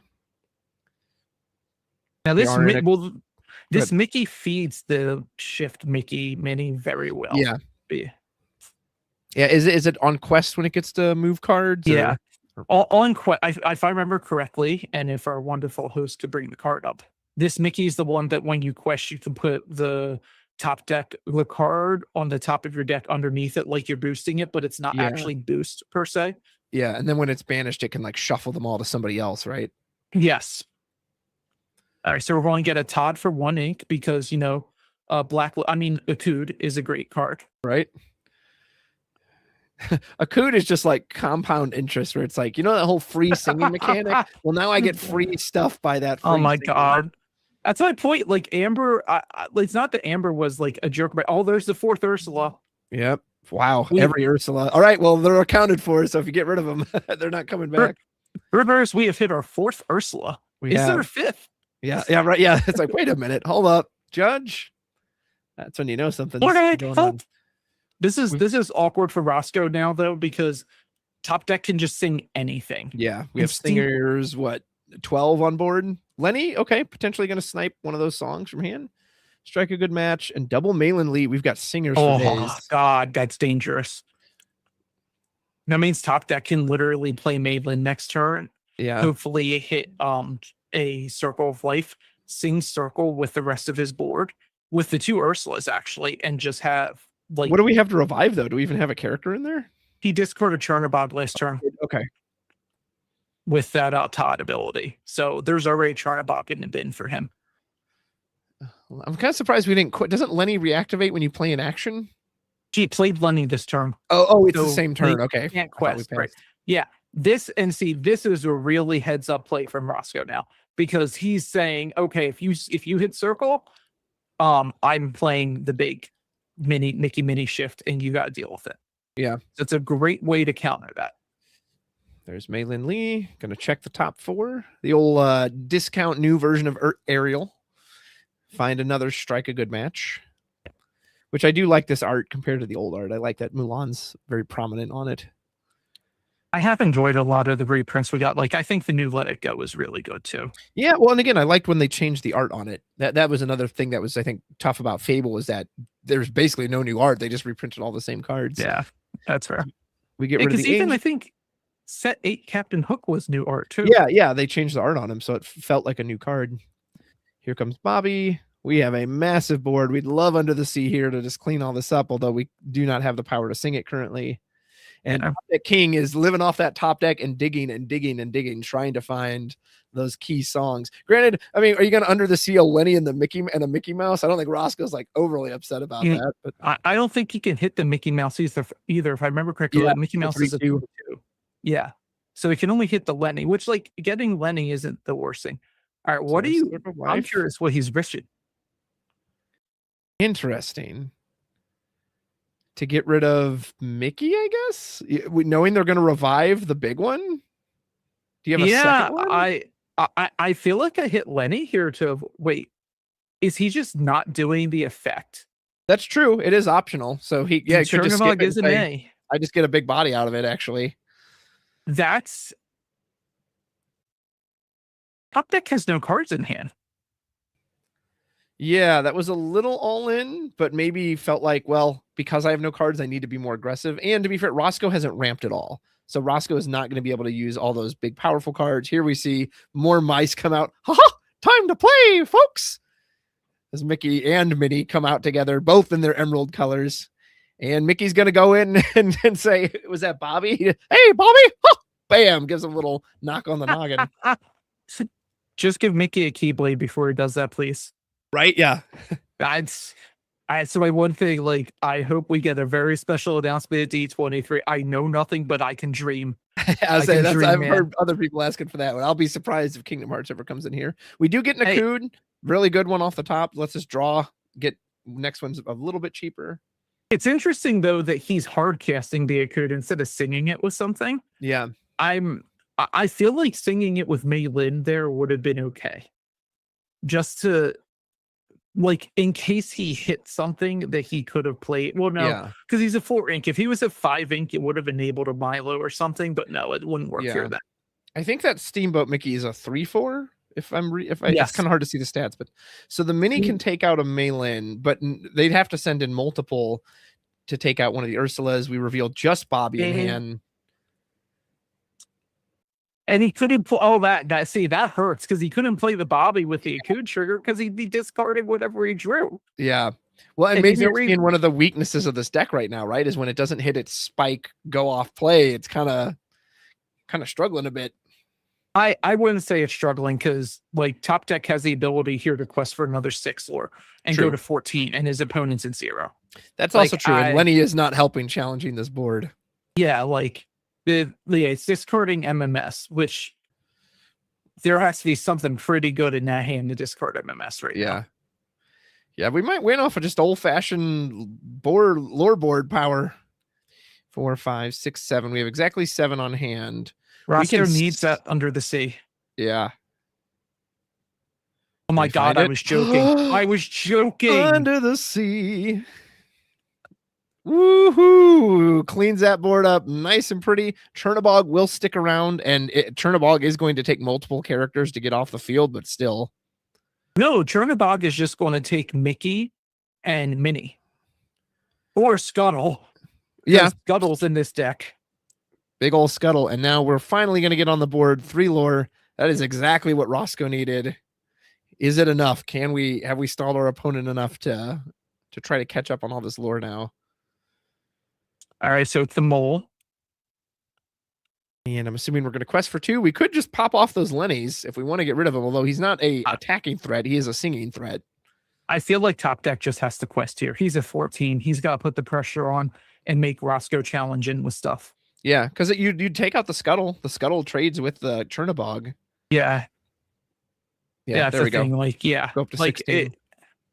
The only thing is, like, if Roscoe top decks and Mickey and Minnie here, that's really awkward now. But it's you gotta force it. Mm-hmm. Like the mole in this situation really doesn't scare me. Yeah, agreed. Inking a Milo is a choice. Yeah. We're gonna give up the Mickey and Minnie, keep the Scuttle around. Yeah. Keep that warded character. Yeah. Are we gonna keep the Scuttle upright? Nah, I feel like you got to catch up. Yeah. Yeah, no, you quest with that. That thing is so good. Yeah. That is like one thing that really scared me this set was we could literally go if blue had enough like ramp or power. Mm-hmm. Merryweather, Scuttle, Hades. Yeah. And that scares me. Massive warded board saying, well, what are you gonna do about it? 3 big bodies of ward. Getting rid of MMS, and was that another mole? I couldn't quite tell what that. No, second that card was MMS and a Todd. A Todd. Okay. Yeah. So we're on pay 3. Is it a Maylin? No, it's another Todd. Another Todd. We'll draw 2. We are digging and digging and digging our way through this list. It's a very Habibi style card draw there, top deck. Give up another draw discard card in our strike a good match. Mulan saying, "This is what you give me to work with." So the thing is, top deck, does top deck win based on board right now? Top deck wins the race. Oh, absolutely. There's no way we'll catch up with just Lenny. Oh my Under God. the sea. Well, that'll help. Under the sea, and the Lennies do reactivate, so the Lennies can still quest this turn. And that's why Lenny is so disgustingly good right now. Yeah, is because you just get to do things with it. If Roscoe can drop another character, this doesn't look like we have it, but we might be drawing those 7 cost characters at this point. I was doing a Discord practice match the other night, and I got to double sing a Cood with Lenny and play a Milo Thatch on turn 4, and I felt bad. I felt bad.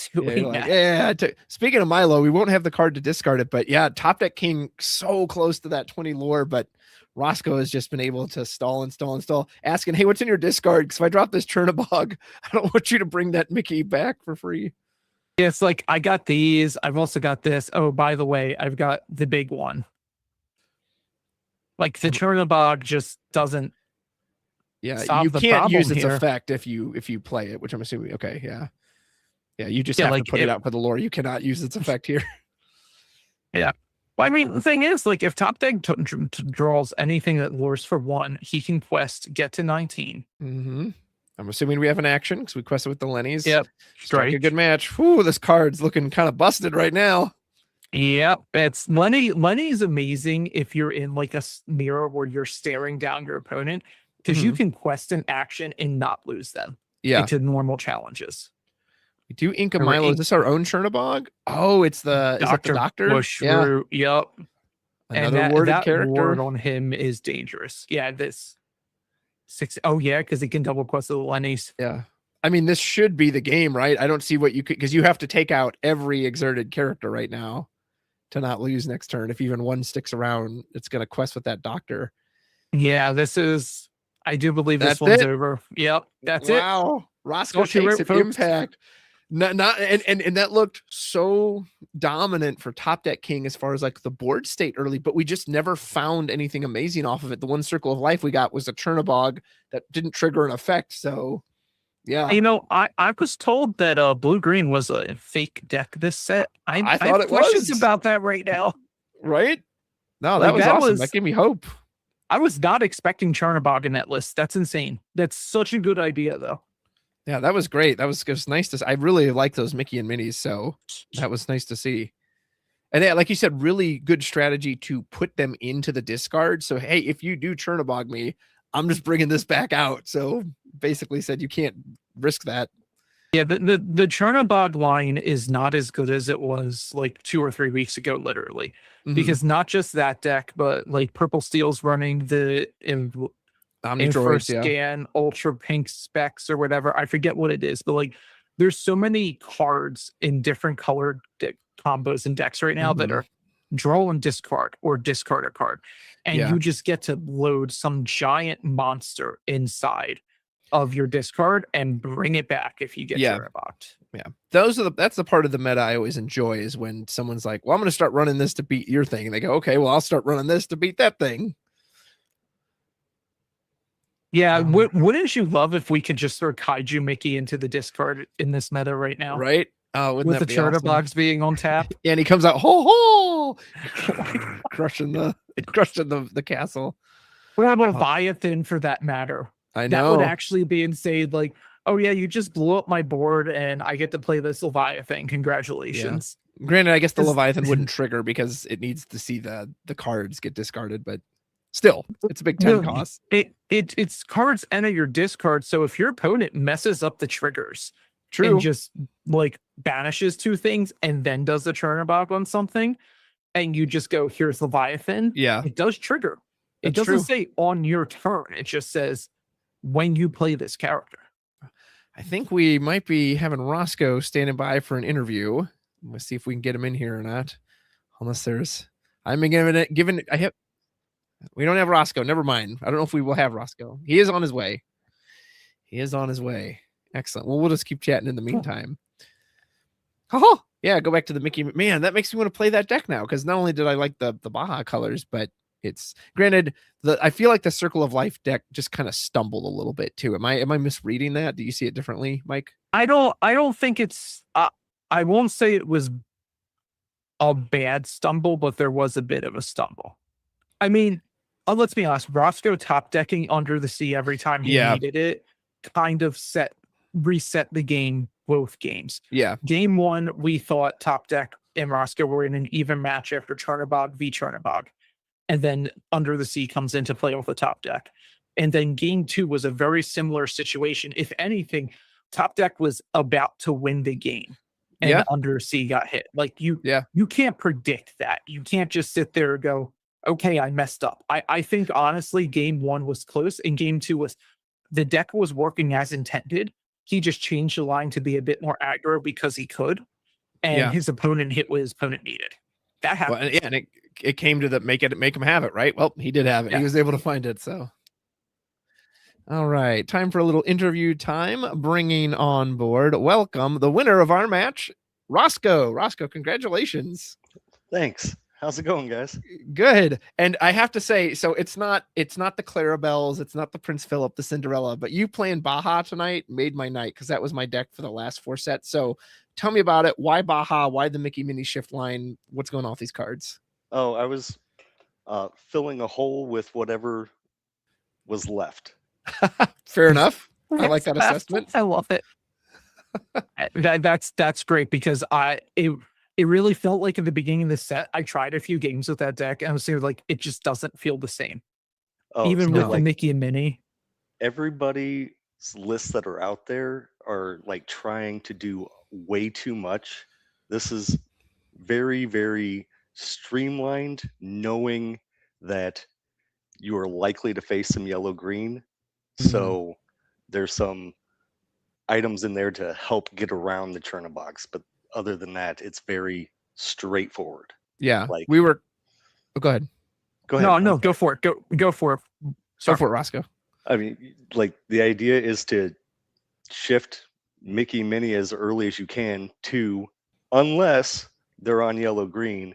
And I'm not gonna lie to you, when he inked the first Malicious, Mean, and Scary turn 1, I saw Malicious, Mean, and Scary. I heard him say Malicious, Mean, and Scary, but in my brain, a Strength of a Raging Fire went into his thing. So I'm like, all right, well, there's no green. I'm good. That's amazing. You thought you were going Steel Song for a second there. Yeah, I really did. Yeah. That makes it even better, because when you shifted the Mickey and Minnie on turn 2 in game 1, I was just everybody else's like hearts like. Yes, right. I was like, sir, like he just wants He's the 5 gonna do lore. it. He wants the 5 lore, and you look like such a genius when you ramped with the 3-drop Mickey, and then next turn you're like Chernobog, your Chernobog. Instead of getting out the Akud, because I had the Lenny in hand, I could have just hit the Akud, but no. Let's play bad, because I just want to Chernobog here. Yeah, I mean, he had to have it too, though, right? It could have been okay, he just couldn't find it, but yeah, that. But well, speaking of that, we were commenting that in the second game, that the one you just finished, you perfectly loaded up your discard with the big Mickey Mini Shift, so that if he did bring out the Chernobog, which he did with the Circle of Life, hey, I'm bringing this back for free, and it caused them to not trigger it, right? To be like, okay, I can't risk that thing just coming out to the field for free. So that was really smart. To be honest, I just expect, like, I needed to strike a good match there because I was running out of resources. Yeah. So I had a Mini in hand. I could have shifted in, but I pitched it knowing full well that I'm probably losing my Mickey here. And then he threw me for a loop by double singing instead of just challenging. Yeah. So I like the amount of worded characters. And is that what you meant when you said streamline? Because when I was building this deck, I was okay. You have this crazy Mickey Mini start, but then what do you do with all that ink when they die? Like you need high cost cards, but then you're in this weird spot of okay, but if you draw those high cost cards and you don't see the Mickey Mini, your deck doesn't do anything. So when you said keeping it simpler, keeping it streamlined, is that kind of how you view that? Like with all those worded characters, the Scuttle, the Hades, etc. Definitely. So if you're not in green, how do you deal with it? Mm-hmm. If you're blue, you can't really let it go because it's the same net result. I still get the ink. So anything post 3 has ward. Gotcha. Except for Chernobog, but he was a later addition so that I can deal with Eleanor's and other. That's a really good idea. Anything post 3 is ward. Because then it just forces your opponent to MMS you. Mm-hmm. Or Raging Storm. Like those feel like the only 2 real options at that point. Yeah. Or like Demona and Challenge in. Yeah, like there's options, but I do want to ask, how did it feel top decking Under the Sea in game 1? Pretty good. I did hit him with the relevant. I mean, I didn't actually say it out loud, but sometimes you just gotta relevant, draw the card and windmill slam it like it was what it was supposed to be. Yeah. That's amazing. Hey, you got to have those satisfying moments. Well, Roscoe, we do have another game we need to jump to. Is there any shout outs or anyone you wanted to give to before we let you go here? Yes. Girls, Daddy loves you. And go Impact. Well said. Well said. Well, congrats again on your victory. You brought one back for Impact TCG. And I believe you're all tied up with the Sunflower Illumineers based on that. Say goodbye. Thanks a lot. Have a great day. Thanks, Roscoe. Glad we got to see some Baja. As this is not Baja, we are seeing green purple. Oh, wow. As well as amber steel. Yep. And it is Retro Evolution Device green purple. So here we go for some degeneracy, everyone. Okay. Interesting. I am a little surprised to see that we have amber steel from ETB and it's not Habibi playing it. All singers, everyone's just saying, this deck will never die. No matter how many rotations happen, there'll always be some form of these just singer decks. And we got World's Greatest Criminal Mind coming off of Angel to deal with that, deal with that Chernobog immediately. So that's pretty good. If I got a feeling that Chernobog just came down and did its business on one character. Yeah. Don't know what it would have been at this point, it looks like, but we are running the Lilo Stitch tag team in the back. We go ahead and just put it in the inkwell. And that's the one that can be put on a Lilo or a Stitch, right? The majority of the teams can be put on one or the other. Only the Mickey Mini and is it Sully and Boo need to? Or maybe it's just Mickey and Minnie that has to. No, it's just Mickey and Minnie. Sully or Boo is either of them. That's right. You just get a bigger benefit if you do both. That inking that card there makes me think that there may be like a surfer or snowboarder, I should say, coming next. Something that costs 5. That has to come down without shift. There's old Hades. It's going to come down and say, let's make a deal. Yeah, I think Kerry needs to put that at the bottom of her, whatever it is at the bottom of her deck. Yeah, I was like, our opponent has no cards in hand. Like, do not let them draw 2 off of that. You do not take that deal. You reject that deal and substitute your own. So we're going to get our draw on. Yeah, I wonder what we're trying to spike in off this retro device. Is it a fill-up? We would obviously need MMS for that as well, but... you can Milo Thatch. So you can actually retro the Hades for Milo and then retro the Milo for a big fill-up. We bring in our Lilo and Stitch combination. I know they have a support. I believe they have resist 1 as well, correct? Yes, and I have a feeling we got another Criminal Mind coming. Yeah, they do. And that's support. Oof. This is rough. This is like, and we know Baked Goods has no cards in hand. They just showed there's 0 cards in hand after that. So Terry is very much in the driver's seat of this game right here. And only on 5. So even if we top deck something like a Demona, we can't even play it this turn. Nope. Oh, the old 1-drop. Oof. Like, like 1-drops are great when you have other cards in hand. You could just fill an extra thing on the board. But if you're top decking, you hit a 1-drop a year this stage of the game, it feels bad. Yeah, back in the Ruby Amethyst days, I didn't mind getting all the 1-drop Diablos to just set them up for the be prepared sweep and I draw a card off them. But like, it's like I get Diablo, I get Chernobog's followers. Oh, it's fine. Even Magic Room, I'm going to draw from it at some point. Yeah, so Terry going to ink here. She's going to ink here.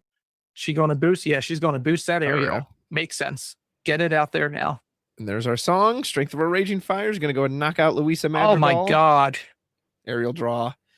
And this is just looking very much in ETB Carrie's favor.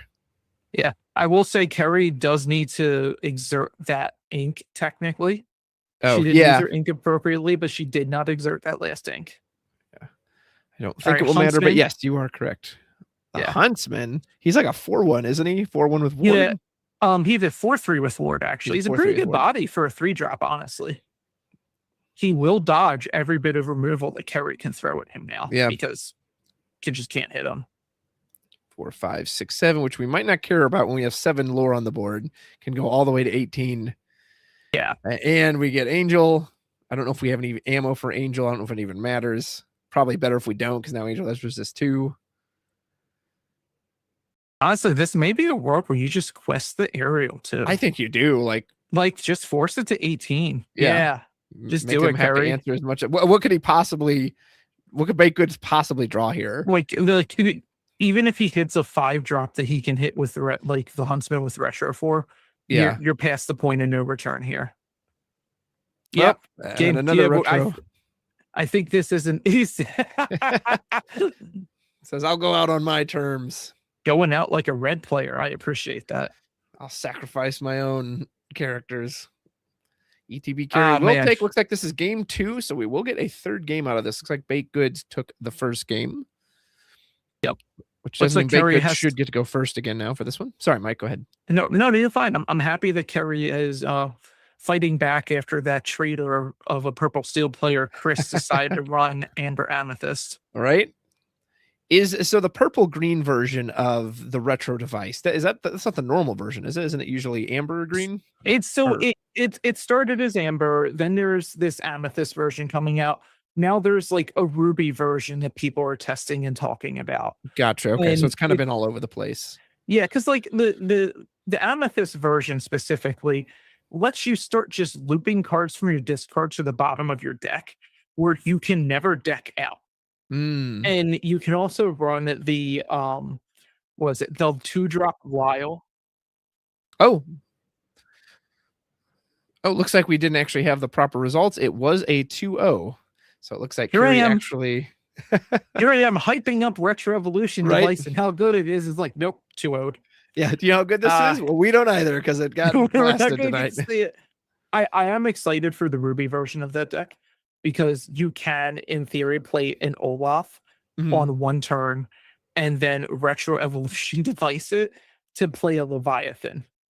And the Olaf being banished goes towards the Leviathan trigger. Oh, nice. That's cool. So you do have options like that with the card, but I have a feeling like next set retro, like red decks, like the Retro Evolution device will start becoming much more playable as better, like 2 more cost lines exist, like going from 5 to 7 or 4 to 6. I can absolutely see that. Yeah, like before Indie, I was testing an Infinity version of it that was using the green steel Mally, the one that when you banish this character, you banish all items. Yeah, I love that card. Because the Snowfort got so popular for a moment before like Indianapolis that banishing that Mally, he doesn't say deal 2 damage. He says put 2 damage counters on every opposing character. So against like Dogs decks, if you got it on curve rate, you could literally banish that Maui with a retro device and play a Milo Thatch King of Atlantis, which immediately just locks down your opponent. Because next turn you red the Milo, you play a Clarabelle, you just start drawing infinite cards and you win the game. Yeah, absolutely.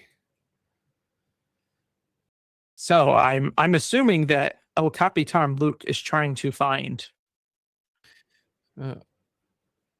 waiting for a final round to take on. Are you sticking on through the final round, Mike? Excellent. Looks like we're both going to bow out. I think we're being evicted, Rose. Excellent. Oh, okay. Awesome.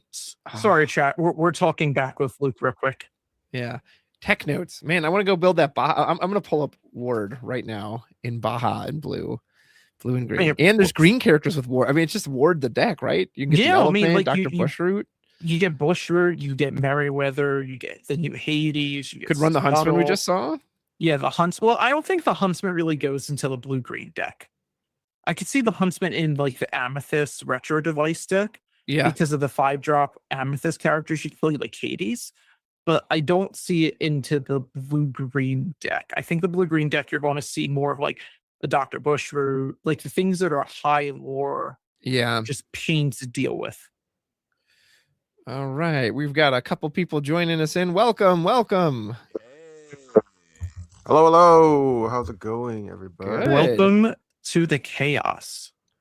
We are. Chaotic. We're here. Going? It's the ICL. We're going to It's the round ICL. 3, and it matters. It does. Yeah. We're Let's tied do 1-1. this. It matters. We got our impact win like I wanted. Mhm. So Yeah. we get We- to have a round 3. We love a game 3 and a round 3. Absolutely. All right. Luke, you want us to sign off? Hand it over to him or chat for a minute? Excellent. He's going to let me know. I've got this. It's like I'm going crazy, folks. I'm hearing awkwardly voices in my stuck ears. here. You hear him We're awkwardly in our stuck here with the man heads. behind the curtain. Right?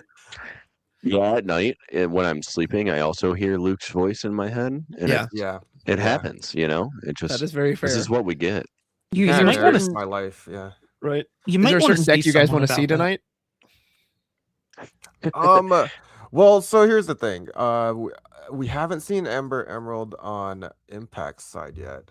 I'm True. kind of curious if that is going to be popping up. Not saying I want to see it, but I kind of am expecting it a little bit. But I already saw some sauce today. We saw some of that Sapphire Emerald. We got some Mickey know. and Minnie. That was already satisfying. So we're gonna see if we're gonna keep that train going, or if we're gonna just go back to what's normal. That's gonna be what interests me. I'm kind of excited to see if we get a Ruby Amethyst. That would be interesting. Is it like Really mainly the throw people superhero off. version, you think? Or I think there's a couple versions. Supers is obviously a decent one. Yeah. But there's also a little bit of a more go fast version that has more evasives in it. So you have kind of two options with it. And I think it might do something here. Yeah. If we see it. that would be cool. I like Uh, the yeah, hero Cool to version. see. It would be cool to see a Amber Emerald versus a Ruby Amethyst, because I think that, depending on how the start goes for the Amber Emerald, Ruby Amethyst might take that. Yeah, I was saying that's one of the decks that can kind of control down Amber Emerald deck. So interesting matchup for sure. Is it just because of the large character attack strength, or just the ability to exert with like Isis, or like what do you think gives it an advantage there? It's like Yeah, it's so I like the think- exert with Isis. It's the cat moving damage. There's a lot of ways that you can deal with standing characters or bigger You get boards if you're Louisa to move efficient. damage. Mhm. Yeah. Yeah, You also, there's two ways to play it, right? If you play the superhero way, great. If you don't, maybe you don't include Hercules in it, and you include something like maybe Diablo, kind of go a little bit faster. There's options there, so that might be interesting to see one of these Yeah, days. and one of the things that they run the Tinkerbell and Peter Pan. If you make everything evasive, one thing about Amber Emerald, they can't really touch that. So Yeah. yeah, that's Right. another interesting tech too. Talk about Or making Peter Dumbo Pan, just Peter all the Bell better card. when everybody on the board When benefits from everybody's Dumbo. evasive, Everybody, including them. Yeah, which is yeah. great.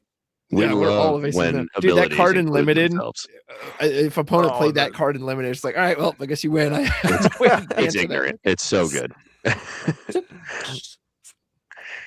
You I have, feel like you have great every shift evase- targets for it as well. You have 1-drop Peter Pan. You have 1-drop Mhm. Tinkerbell. You also have 3-drop Peter Pan.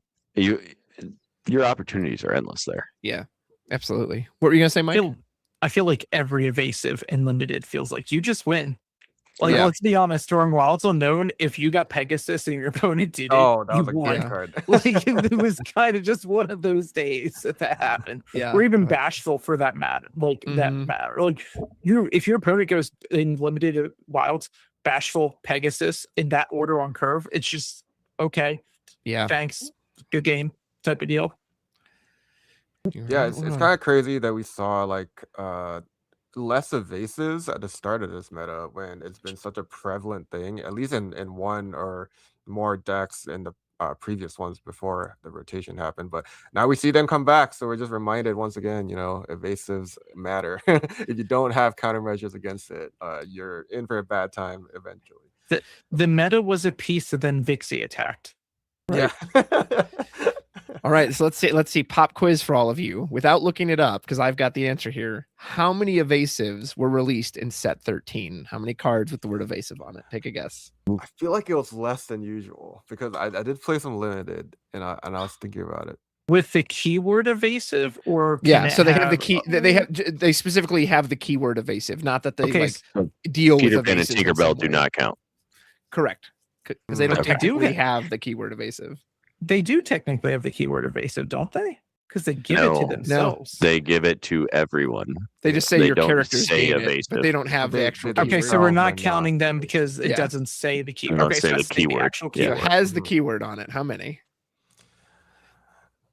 I'm going 21. 21? How many?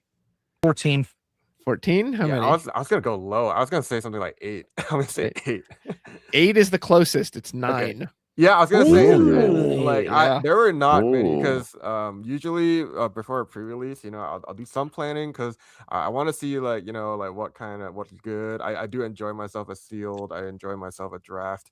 And I was like, there's not many evasives to get. So I was like, this is some of the lowest they've had in the set. And again, you could count 10 if you count Peter Pan and Tinkerbell, but it technically doesn't have the keyword. Well, I think Mike and I need to get out of here and let you boys take on round 3. So I'll say my goodbye, Mike. Thanks for hosting with me. It was a lot of fun. Luke, thanks for having me, everyone. I'm sure you'll see me another time. Stick around for the rest of the ICL and enjoy the tiebreaker between Sunflower Illumineers and Impact TCG. Yo. Well, hello. Game round 3. Just you and me here now, Dakota. How's it going, man? Nice to meet you. I was here yesterday, the last round, and like a bad rash, here I am again. But yesterday was your first time casting ICL? Right? Yes, it is. It is. Yes. That's super exciting. Well, I'm glad to be your second, I guess. Yeah, you're my second. Not to be like favorites around here, but second's still good. yeah, we'll work on it. We'll see how it goes. Right. All right.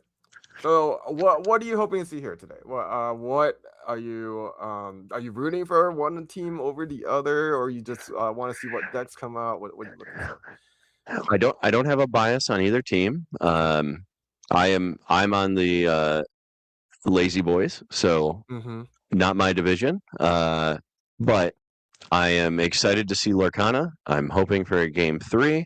I am unbiased on either player, and I'm hoping we get some pretty interesting decks. I wanna have to look up a card. Oh yeah, is what I'm hoping that's my for. favorite thing to do. If a color combo comes out, would that change your mind? You think? Ruby Amethyst? I'm pretty excited if Ruby Amethyst comes out. I don't think it will, but I think we'll see maybe a Sapphire Steel. I think we'll definitely see a Amber Emerald. Yeah. How about you? What are you excited about? What do you think you might see here? I will be interested if it is an Amber Emerald here on Impact side. I did predict Amber Emerald to pop up yesterday at the end because one side had not played it yet, but it ended up being Sapphire Steel. But we see it to start a Hercules. That kind of signals boosties to me, Ruby Amber, but it might not be. Not definitely feeling very boosties. Yeah, we see an Amber card on the other side, but okay, we get the Angel. Right. So that card that for some reason the name is not coming to my head right now, but it is Singer. Singer 3. Kind of like right. It's kind of like the Ursula for that comes down for 2, except it's a 3/2 stat line, I believe. But it is the Angel is a 2/2. It is Siren Singer. Right. So, and it has the underdog ability. Right. Yeah. That is the Angel, but seeing the rooster get inked there, it's kind of telling me that this might be a circle deck. It's a little, you know, how you say, I'm getting ahead of myself, but just when I see those big singers, like I'm thinking either that, maybe Steel Song. So not exactly confirmed yet, but definitely one of the possibilities. Do you want to say that Scrooge McDuck is a broken card? It's I love broken. that card. It's one of the I best cards love that's it. come out from that set. Oh, Whoa. Oh, we got a flash or something. But yeah, more singers coming oh, down. more Still, singers. all we see is Amber on Arbor's side right now, and a lot of singers. So yeah, we know it's a songs deck. We're gonna have to wait and see which one ends up coming out. We do see boosting Ruby continue to be played on Sunflower Illumineers side. The Amber side really feels like it's going to be a Steel Song. Could be. But that would be wild if they do end up giving up their ability to play Amber Emerald. But yeah. So we do see an Amber card come down on the Sunflower side here. So this does confirm it is a Ruby Amber boost deck. Yeah, not only that, it is the notorious Webby's Diary, which allows them to draw a card every time we get a boost at the price of 1 ink. So a really important card in this deck. I think oftentimes when they don't find it, it ends really badly for them. But yeah, we continue to just see Amber on Just Amber cards. All Amber, as we're going to be singing that Akud. Are we going to finally see the second? Nope. It's just all Amber. All Amber, all singers. This is a very sing-songy deck. But yeah, Ariel's gonna come down. A nice thing about that is now every time that they do sing a song, we do get to draw a card. So a card draw on the board for both sides now.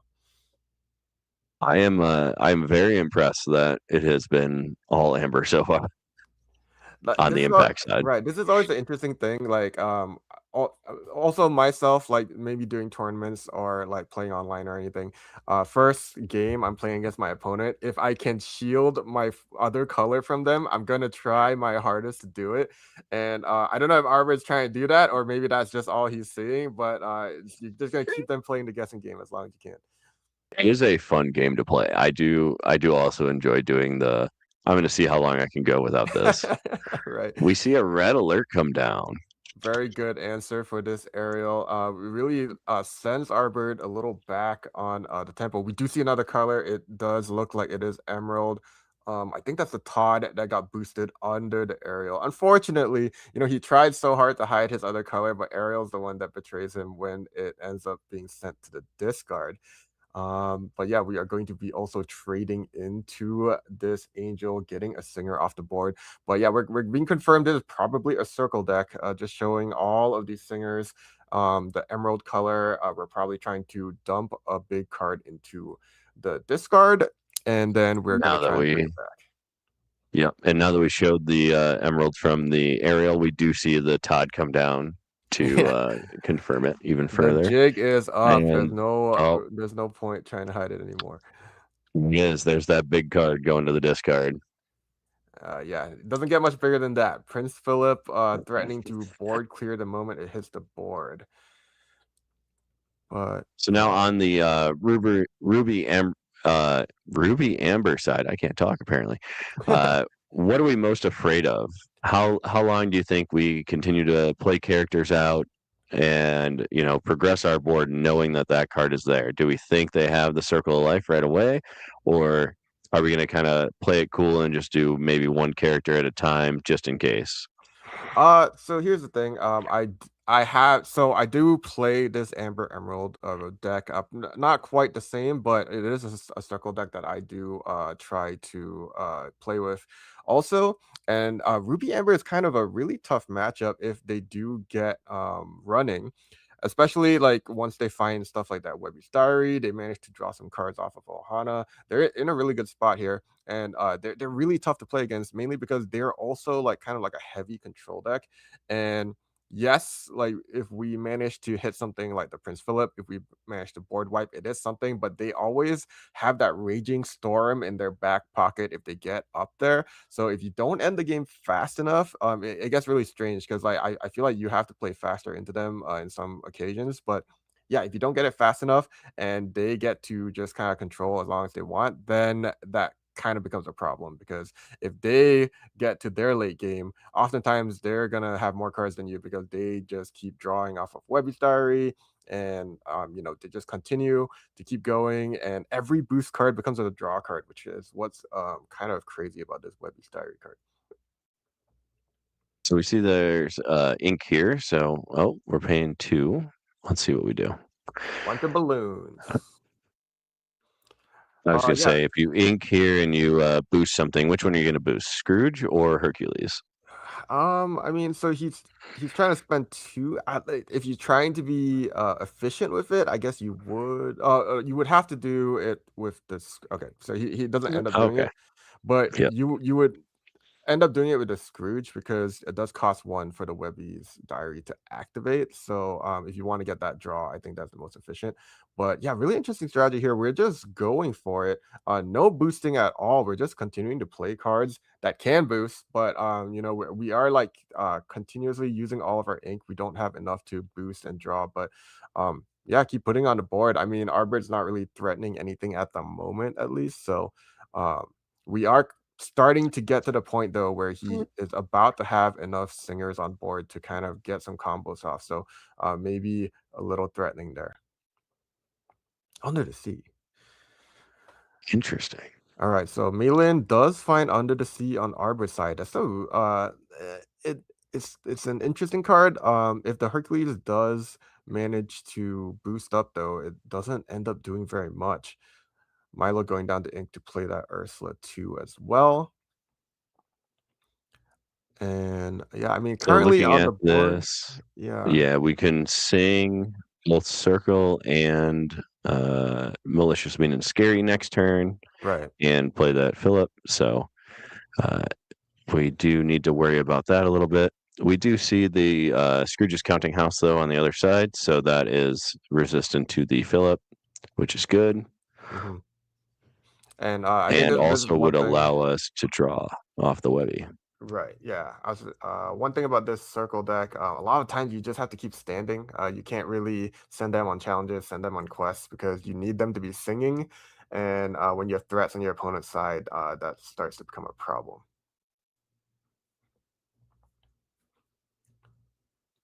I am interested to see how many cards Ahmad has in their hand, because they haven't been using this Webby's Diary to draw. We did get a draw of a Rohana a little early, but that was just 2 cards too, so not much there. So I think we have 4 or 5 cards in our hand right now, if I had to assume. Based on the Ohana, we do pay 1 to boost here. We're going to boost the Scrooge and pay 1 to draw a card. Yeah, I think this is the kind of the line you want to go with here. You want to get as much card draw as you can right now, just in case the Prince Philip does come down. We are only at 5 ink too, though, so a little bit away from getting to that Raging Storm if that's what we're going for. So yeah, we're gonna see how that goes. We can still ink this turn, and we see an Ares. Maybe go. Nope. They thought about it. Thought about it. But no, we're gonna go boost.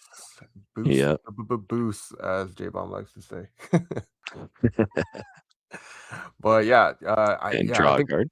Continuing to draw cards is the important thing to do here. I do like that he's boosting this counting house. Hopefully, try and get it out of challenging range because currently Arbor doesn't have much strength on the board. Of course, that is going to change if they do manage to get that Prince Philip there on the following turn. Looks like we are going to quest just in case. Very famously, if you draw more cards, you win more games. That is how it goes. I think in at least in Lorcana that does seem to be the case. But we are fishing. Do we not have the songs, or are we just looking for contingencies here?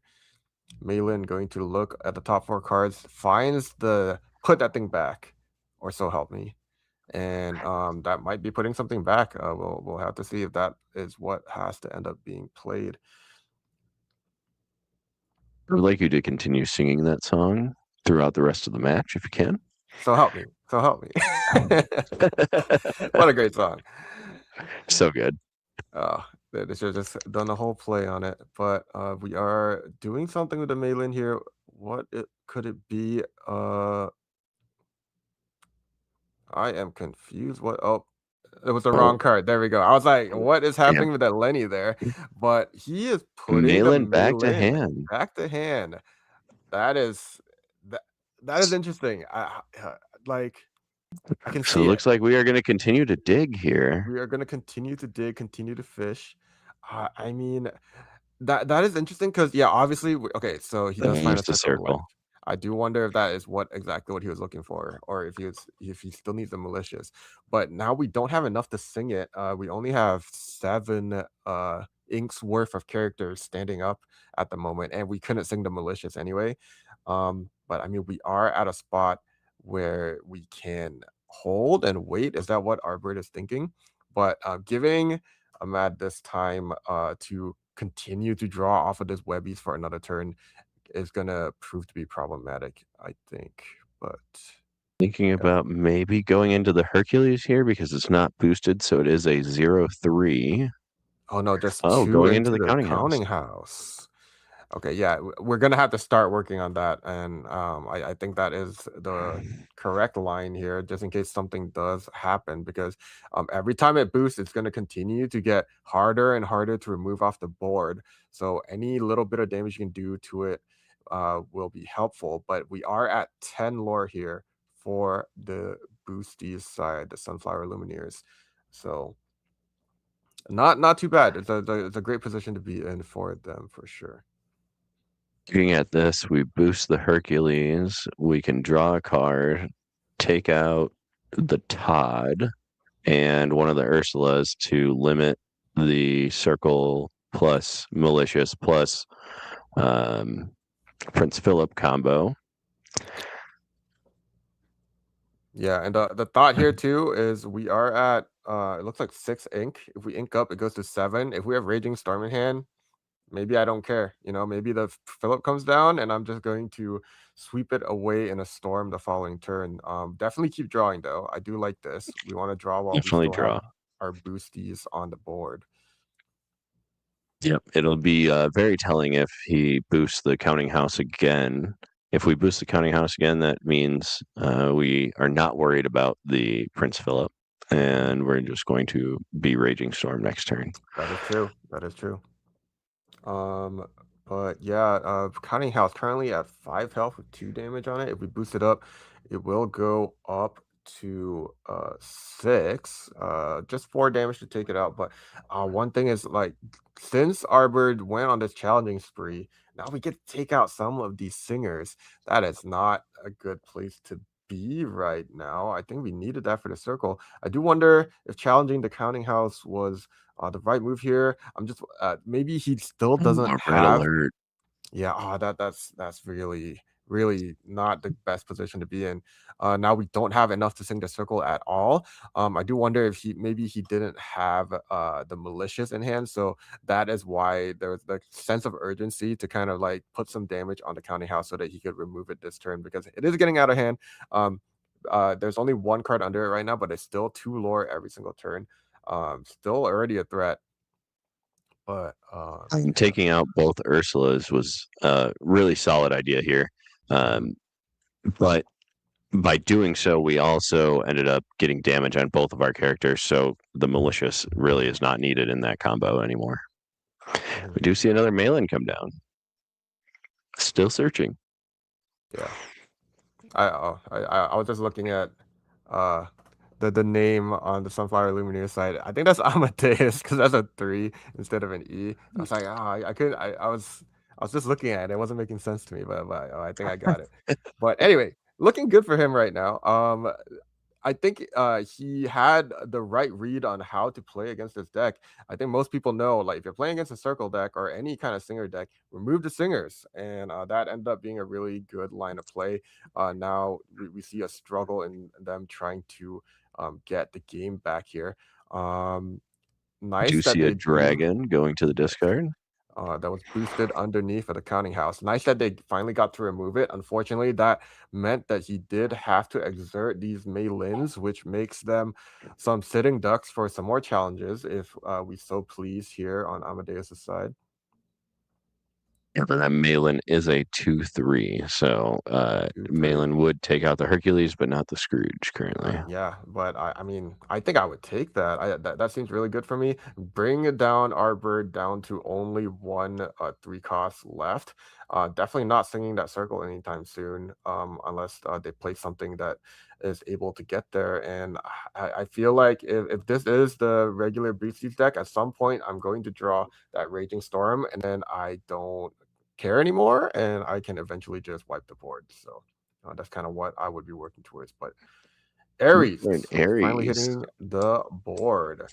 No longer Ink Aries. Yeah, and I think this is a pretty good card to have on your side right now. Since you are kind of the aggressor, you're at 10 lore versus your opponent's 1. Aries will allow you to ready every time you boost, so you get to do these questing without being punished for it, really. And I do believe you do get to challenge anyway. Let me just double check. Yeah, once during your turn, whenever you put a card under one of your characters or locations, you may ready a chosen character. If you do, they can't quest for the rest of the turn. So this Scrooge, So even they though can it got still ready, challenge. can still challenge, which is very, very nice to have right now. So yeah, we do get that challenge down. I don't believe he does have enough ink if he wants to do it with Hercules as well. And I think that is. Oh no, we're just not. Don't worry about it. We are just going for that challenge, or I think we're thinking about it. Oh, maybe. Yeah, we're going for the challenge. Yeah, if he wanted to, I think. Oh no, it's only once during your turn. Correct. Aries is Only only once, once during your turn, so we could not do that again. But yeah, I mean, there was an option if he did want to. He could have thrown another boosted card under the Hercules to draw a card, but I think he wants to continue to develop the board with something here with his remaining ink. I think we could be playing another Scrooge. The 2 does signal Scrooge. It looks like, yeah, I can see the Scrooge. He's thinking about it. We could still ink for turns, so we can boost the Scrooge and draw a card off of it. That does sound very good to me. We'll see if Amadeus draw more agrees. cards, win more games. Draw more cards, win more games. That's the name of the game for sure.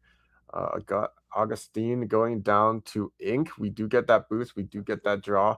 And yeah, this is one of those situations where it's like it's hard. Playing against boosties is probably one of the tougher matchups for this deck, in my opinion. And it goes to show too. I feel like when I was playing against them, my thought process would usually be like, I hope they don't draw Webby's Diary, or I hope I win fast enough before they kind of get going like past 7 ink, 8 ink, and things start going downhill from there usually. Impact was on the draw. Arbird was on the draw this round or this game, so it will be interesting to see when on the play if things change with the songs in their deck. Correct. But yeah, it looks like we are going to be playing that Chernobog. We are not activating his ability. I'm trying to think of what Amadeus has in the discard. There is the Hercules there. There was probably a card boosted under it or something. Maybe that's what's concerning him. Not worth throwing this. Yeah, the Maleficent Dragon, I believe. Oh, the Maleficent Dragon, correct. Discard. Yes, that was thrown under by the Scrooge's Counting House. So that's always the dangerous part about these boosty decks. Like once those boosted cards start going in there, they might be hiding some terrible things under them. Some real big hitters in there. Yeah, that dragon would have definitely knocked some damage back at Arbor's side, taking out that Chernobog. So of course we are not going to be activating it. But yeah, we are going to continue on our quest here, we do get to boost up and ready it thanks to our Aries. And of course, we're drawing cards. What is wrong with that? Interesting that we boosted the first Scrooge before questing with it to ready it with the Aries. Yeah, I guess the question is he trying to preserve the Scrooge, or is he going to ultimately send it for a quest anyway? That is Again, you can only do it once per turn, so I guess preserving the 5/5 instead of the one with damage is, good board keeping. Right. We do have 5 ink remaining, so and we drew 2 cards outside of our normal draw. Yeah, we're continuing to. Oh, that is Oh, disgusting. We get an Ohana out. We're gonna heal that 3 health and draw even more cards. If things weren't bad enough, they're getting oh a little no. worse. Drawing so many cards right now. I'm pretty sure we have a full 7 in our hand. I can't see the hand, but I'm Can't pretty see sure it. we Yeah, have a lot of cards. if you're playing against this, yeah, at this point it's kind of like yeah, they've got it all. Yeah, just a single quest here, leaving a single Scrooge vulnerable. It's interesting. We do know they have 8 inks worth of characters on the board now. We have the Chernobog and the Maylin. They can sing Circle if they so please. They might have to if they want to stay in this game, but not a yeah. Having Again, no damage on the other side of the board is kind of rough. We definitely have to hard cast the malicious here.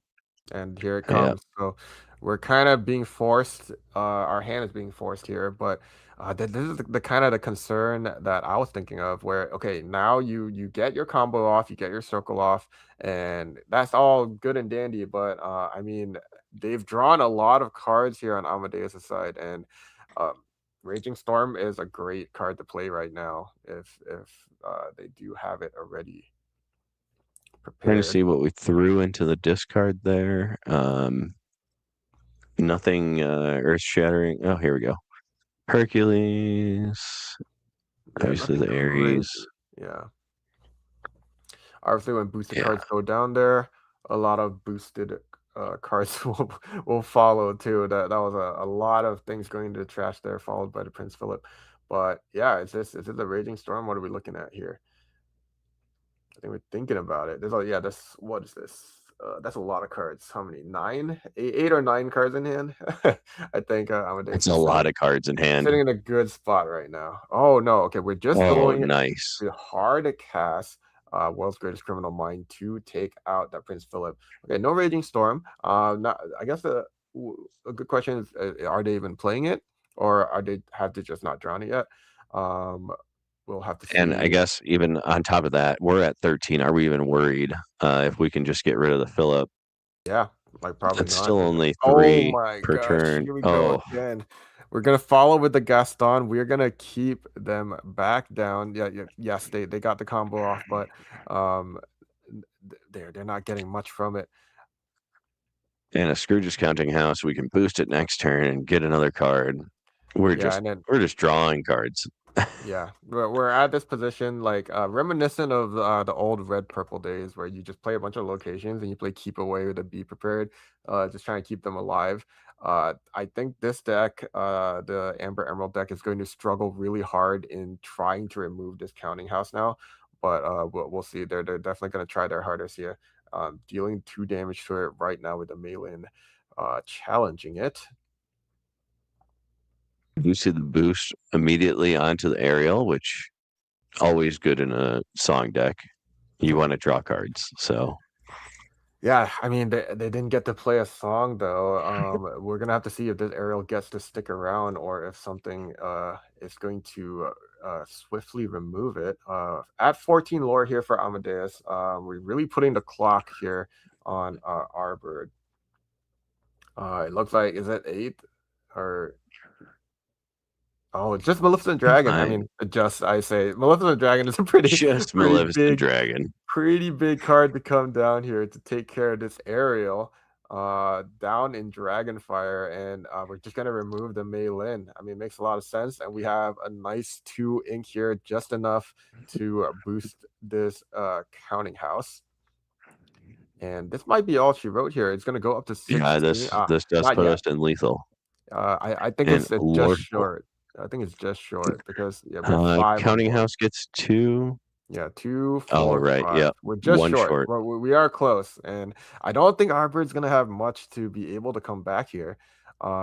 Just knowing the nature of this deck, if you don't have singers on the board, it's really hard to come back from a situation like this. Yeah, and that location is really really putting a timer on this. Yeah, just boost it again for good measure. Really keep it out of reach here, and I think Arbird sees the writing on the wall here. But yeah, I mean, really well played by Amadeus. We saw a lot of patience, and I don't know if he did have a Raging Storm or maybe he's not playing it. If he is playing it, I mean, it's not the worst decision to keep it in hand there when you have so many cards that you could use instead. Like you had the Criminal Mind, you had the Gaston, you had the Maleficent Dragon. That was enough to take down the board, especially when it wasn't that wide to begin with. I think Amadeus played maybe 7 characters that entire game and just continued to boost and draw cards. The Counting House did a lot of work for him. It'll be interesting to see if Arbord on this game will be able to get more songs early on and be able to do a little bit more. Mm-hmm. Yeah, I mean, it is interesting. Like having decks like this, the boosties, or having even decks like the Green Steel, Touch the Sky. It really gives you a check for your deck. Whereas like, can you answer stuff like Paradise Falls, or can you answer Scrooge's Counting House? If you can't, decks like these can probably run away from you like very quickly because it's just, I kind of like this. It's kind of like a refreshing meta where it's like, hey, you remember you do have to be able to answer locations. Like we did have a drought at some point where like locations weren't being played at all, but every once in a while they do come back and you're reminded like you have to be able to take care of it. Pretty much after Seattle DLC, where a locations only deck top-aided, and then we lost locations for a while, and now it's like, you need to deal with locations. There's not a lot of them, but you need to deal with them. Right. If I remember correctly, like that deck popped up and did really well because it was a meta where locations weren't very prevalent. So suddenly a deck that plays only locations is really hard to deal with for most of the meta decks. But that was a hilarious deck. I do remember it. Like what do you do? Like I play 5 locations and a John Silver that has like resist 6 and quest for 7. Like what can you really do there? I'm pretty sure after that deck did well at Seattle, almost everybody brought it to League that next week. Oh, of course. Anything like, I gotta try this. Yeah, anything spicy is the best thing to bring to League. Just really show your friends what for. I do always enjoy rating the shuffles, and Amadeus has a very, very nice shuffle going on here. Oh man, yeah. It's one thing I look for. I've been playing TCGs a long time, but my shuffling is still amateurish at best. And I'm like, oh, every time I shuffle on screen, I bet I'm being judged. But yeah, that was a good one. That was good for sure by Amadeus. That was very. I am judging you. Yes. Yes. Now I know. Every time I'm on screen, Dakota's going to be watching and being like, no, not the best. It's a trash shuffle. I think the other thing is like opening packs. I'm also trash at that. Like you'd think I would get good at this at some point, but it's just like, right. It's so hard sometimes. It's like they make it so hard. We always joke on our channel that if it's a very hard to open pack, it's just hiding the good cards. Something's good, right? Yes. Like, yeah. That's the hope at least. But it never is. But yeah, here we go. So interesting thing, Amadeus. Oh, okay. No, I was going to say I thought Amadeus went first there. I was like, what's going on? But no, Arbor did just ink and pass for his. No one drop. Mm-hmm. I think the deck I run for Amber Emerald as well also doesn't really run 1-drops. I know a lot of them are adding that Bobby in now. It's a pretty good card. Something you can play on 1. But yeah, besides, I guess what 1-drops, what other 1-drops do you play in this? In your deck? So in my deck, I don't run 1-drops. I just have the Angel, which counts as a 1-drop, I guess, if I'm going 7. Sure. Yeah, but I do know, yeah, like some people are playing the Bobbies. I know some people are playing the Mei Lins that can sing together. Yeah. It's like the 0-3. Yeah, that would make sense for Yeah, this deck. it's interesting for sure. But I mean, if the meta continues to shift this way, maybe going all in on singers might be more difficult. But Amadeus getting out that counting house once more. I think he's recognized this is a pretty good win con and something that's a little difficult for Arbor to answer off the bat. And yeah, he's thinking hard. Like, what can he do in this situation? Ursula is on the board. If he has a Cood, he can sing it. We are inking the Circle of Life, going for the Malin. Yeah, it'll be interesting to see if he has another circle ready or if he just realizes he can't just hold it and wait like he did the game before. Because I mean, Amadeus isn't going to wait for him. He's not going to just like sit there and just wait for him to accrue all the resources he needs. Does pull another Maylin, which is counting as a red panda. So put that thing back.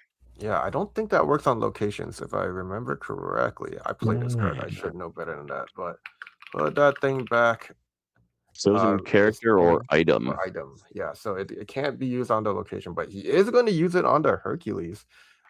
Just tempoing. I think he sees the threat of just leaving it on the board. Going to try to tempo out, I guess. We'll see how that goes. It'll be interesting to see if Amadeus here does have the Webby's Diary. That is probably the safest play.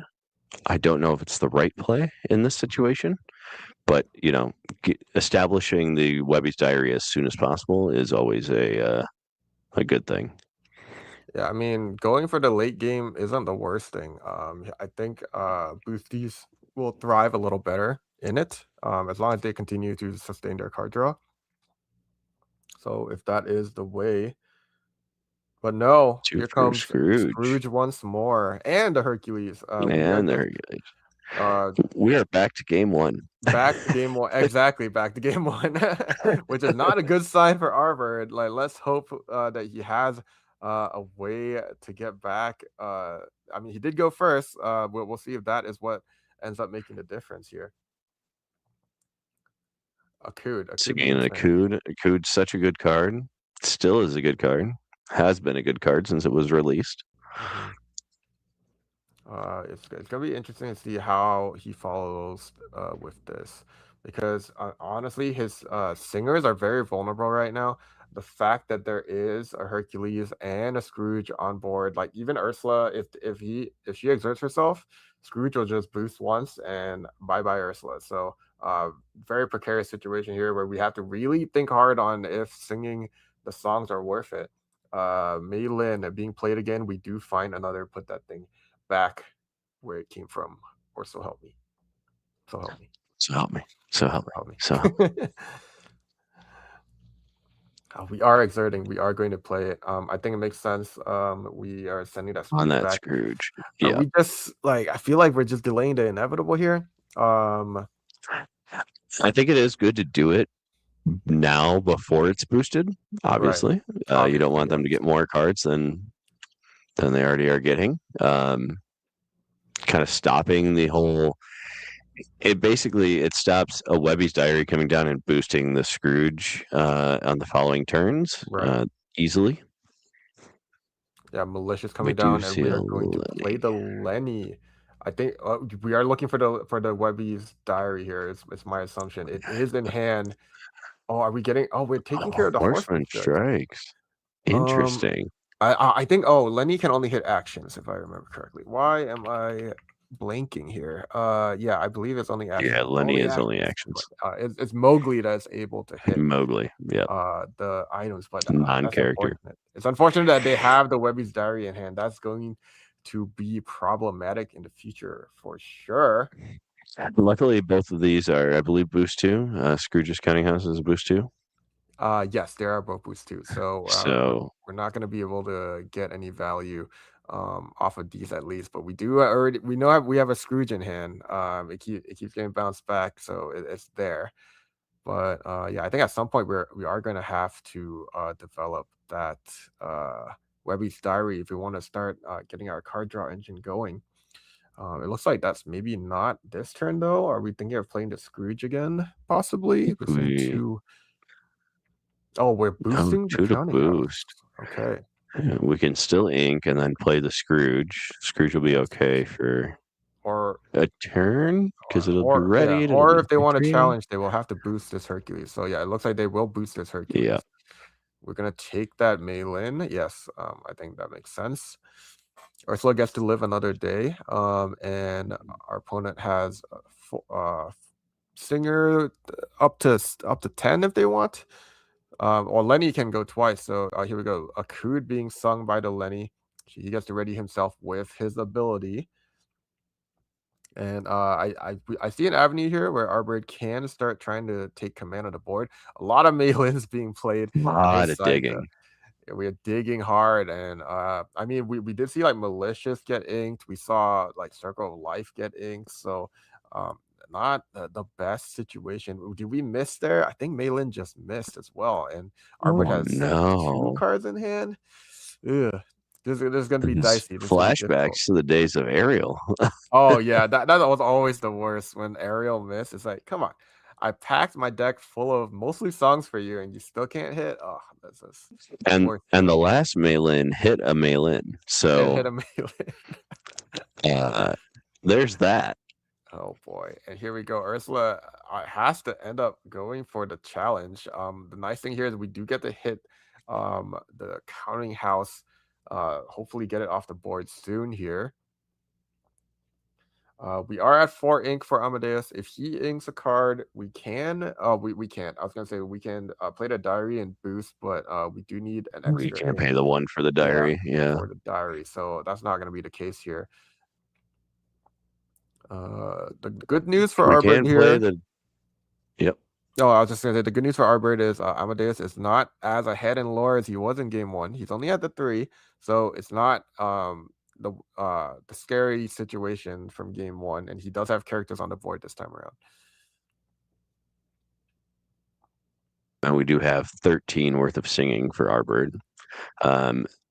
Amadeus side, we could play the Webbies and a Scrooge to prep for next turn, or we could play the Webbies and boost the counting house again.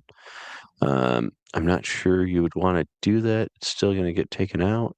Yeah, I think we want to develop that Scrooge ASAP. I would almost say like I was hoping that if I was in that situation to have it on the board ready already.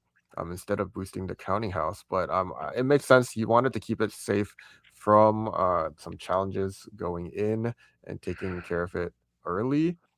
Seeing your copper come down for ink, and Scrooge does come down. Yeah. So Webby and Scrooge. Yep. Makes a lot of sense.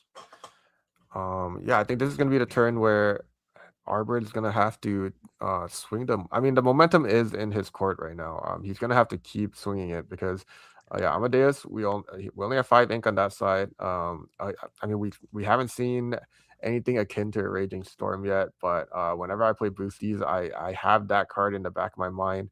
Perhaps that is what he was looking for with the Lenny as well, seeing if that was there. But we are still a few turns away from that.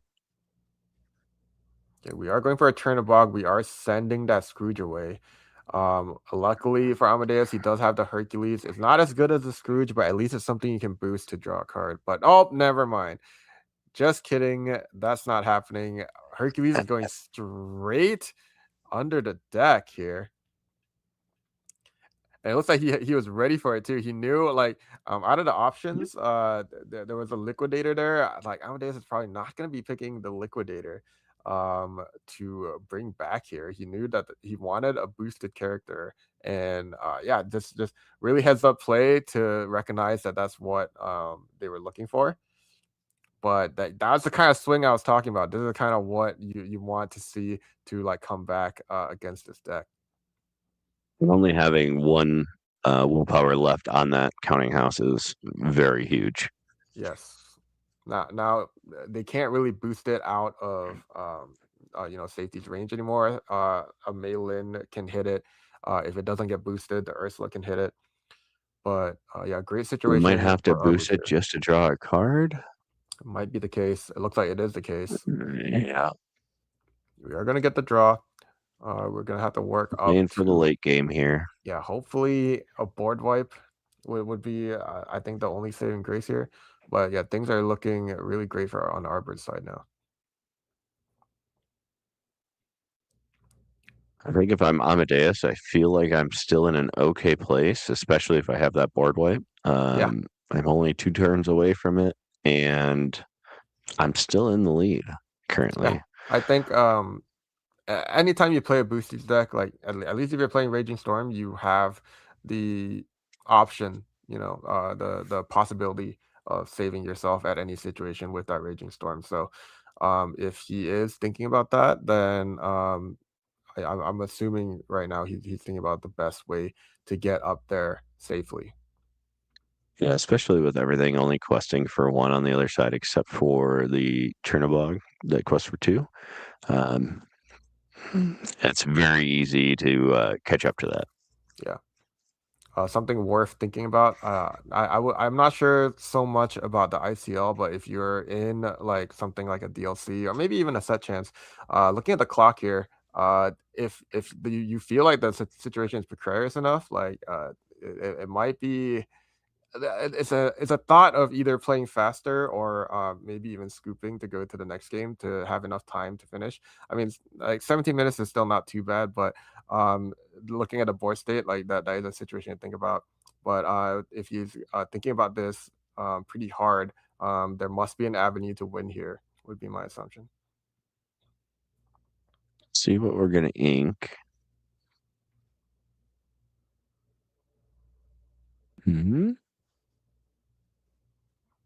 Oh, it seems like Chatting. we're having They're some talking about discussion. something.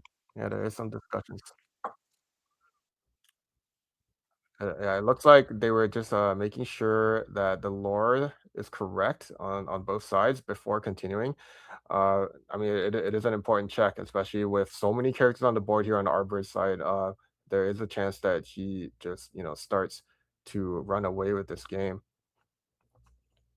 Yeah, I mean, Lenny really comes into play here when you play that action, right? And gets ready, and then you can quest again. So yeah, another Chernobog coming down. Chernobog. This is one of my favorite cards in this deck right now, just because like it's so disruptive, and usually your opponent doesn't have like, especially if you get it out early, like if you accrued into it, or even like if you're playing it right now before like anything big has happened, there's not much in the discard for your opponent to bring it back, or not much of value at least.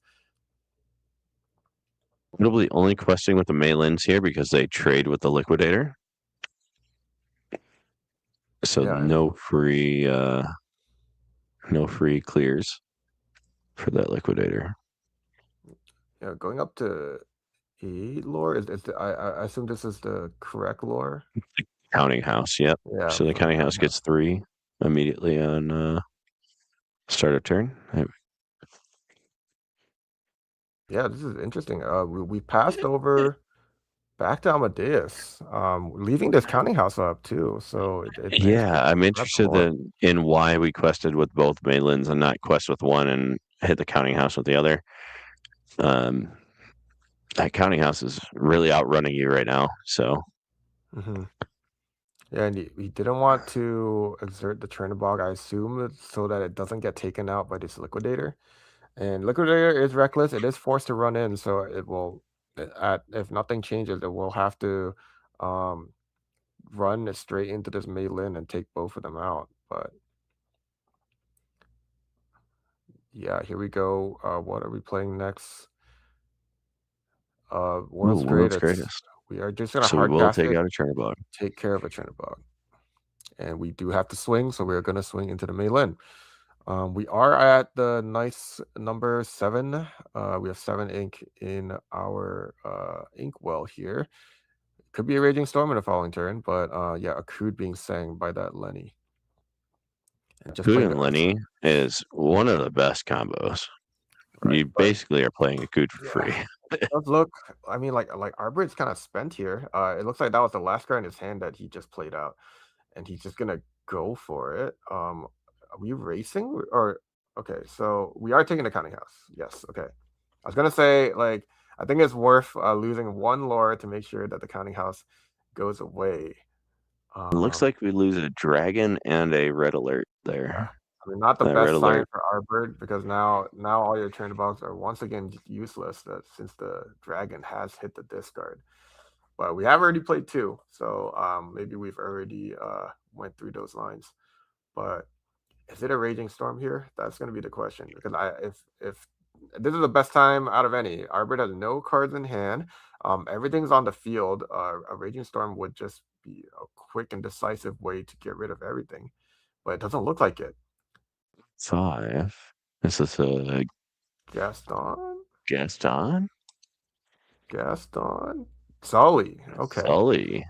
Sully Okay. coming back. We're gonna bring something back from the discard. Yeah, so Sully is a 5 cost, uninkable 4/4 bodyguard. When you play this character, you may return a character from your discard to your hand. And we are returning Liquidator and playing that Liquidator right back out. We are going to ink a Webby's Diary, and we're going to pass back over. I mean, this is a good sign for Arbor. We still don't see any. I mean, he's done a really, really immaculate job in removing boost characters off of Amadeus's board. I don't think he's gotten very much Webby's Diary value at all. He's drawn maybe once or twice, and that was off of the counting house. But he's been sending them under the deck. There was the really game-turning play where he turn-a-bogged away the Scrooge, only for the Hercules to come back and instantly get under the seeds. So he's very well aware of his win condition, and that's really cool to see. Arbor top decking a Strike a Good Match is huge. Singing it with Lenny for free, drawing 2 cards, discarding one of them, and getting another card to play. Playing that Angel Siren Singer, that is the most efficient way to play that. So, yeah. good job there. The way it would have been any better was if there was an aerial on the board. But yeah, we love Striking the Match. Great card. But yeah, okay, back to Amadeus here, and yeah, we 1, see 3, 4. This is gonna be rough. We'll see if they find a way back here. Robert is still 1 short of winning, so we do have one more turn. Red alert coming down. For Ursula? Taking out. I think that has to be the Ursula. best choice. It's the highest value singer on the board. The other Ursula. Yes. Not that Ursula, the other Ursula. Oh, the hurt Ursula. Yeah, I'm like I guess we're worried about Ohana or I guess it doesn't entirely matter. So why not have a contingency, in case they do run Ohana or something like that. Another red alert. Okay. Oh yeah, we hit taking out the Lenny. That is a solid choice because that Lenny is just wreaking havoc. It is the crutch of this deck, if anything. Like it really keeps things rolling. But we're gonna start removing a lot of the board here because Sully is gonna go in. Then Liquidator has to go in. Oh, he's gonna choose to take out the Ursula. So we're just trying to remove those singers. Yeah. Ooh, I would notably we still do have 8 worth of song on the board. We do play Strike a Good Match. That's great. Man, we keep top decking those. That is impressive. Great card to stop top deck. I can't see what I think we discarded a Prince Philip. Yeah. So playing a Todd, drawing 2, discarding 1. This is we're running it right now. Yeah, so this is one thing that I was thinking of. Like maybe, if it was me, I would have probably sent a Liquidator into the Chernobog because maybe Arbor knows this too. Because with the Chernobog and Angel on board, he had the ability to sing Circle of Life if he did find it. But if you have taken it off the board, at least that option would have been off the table. That's a very good point. Yeah. But he doesn't find much though. He did not find a circle. He just finds an Angel. He's going to send it to Ink.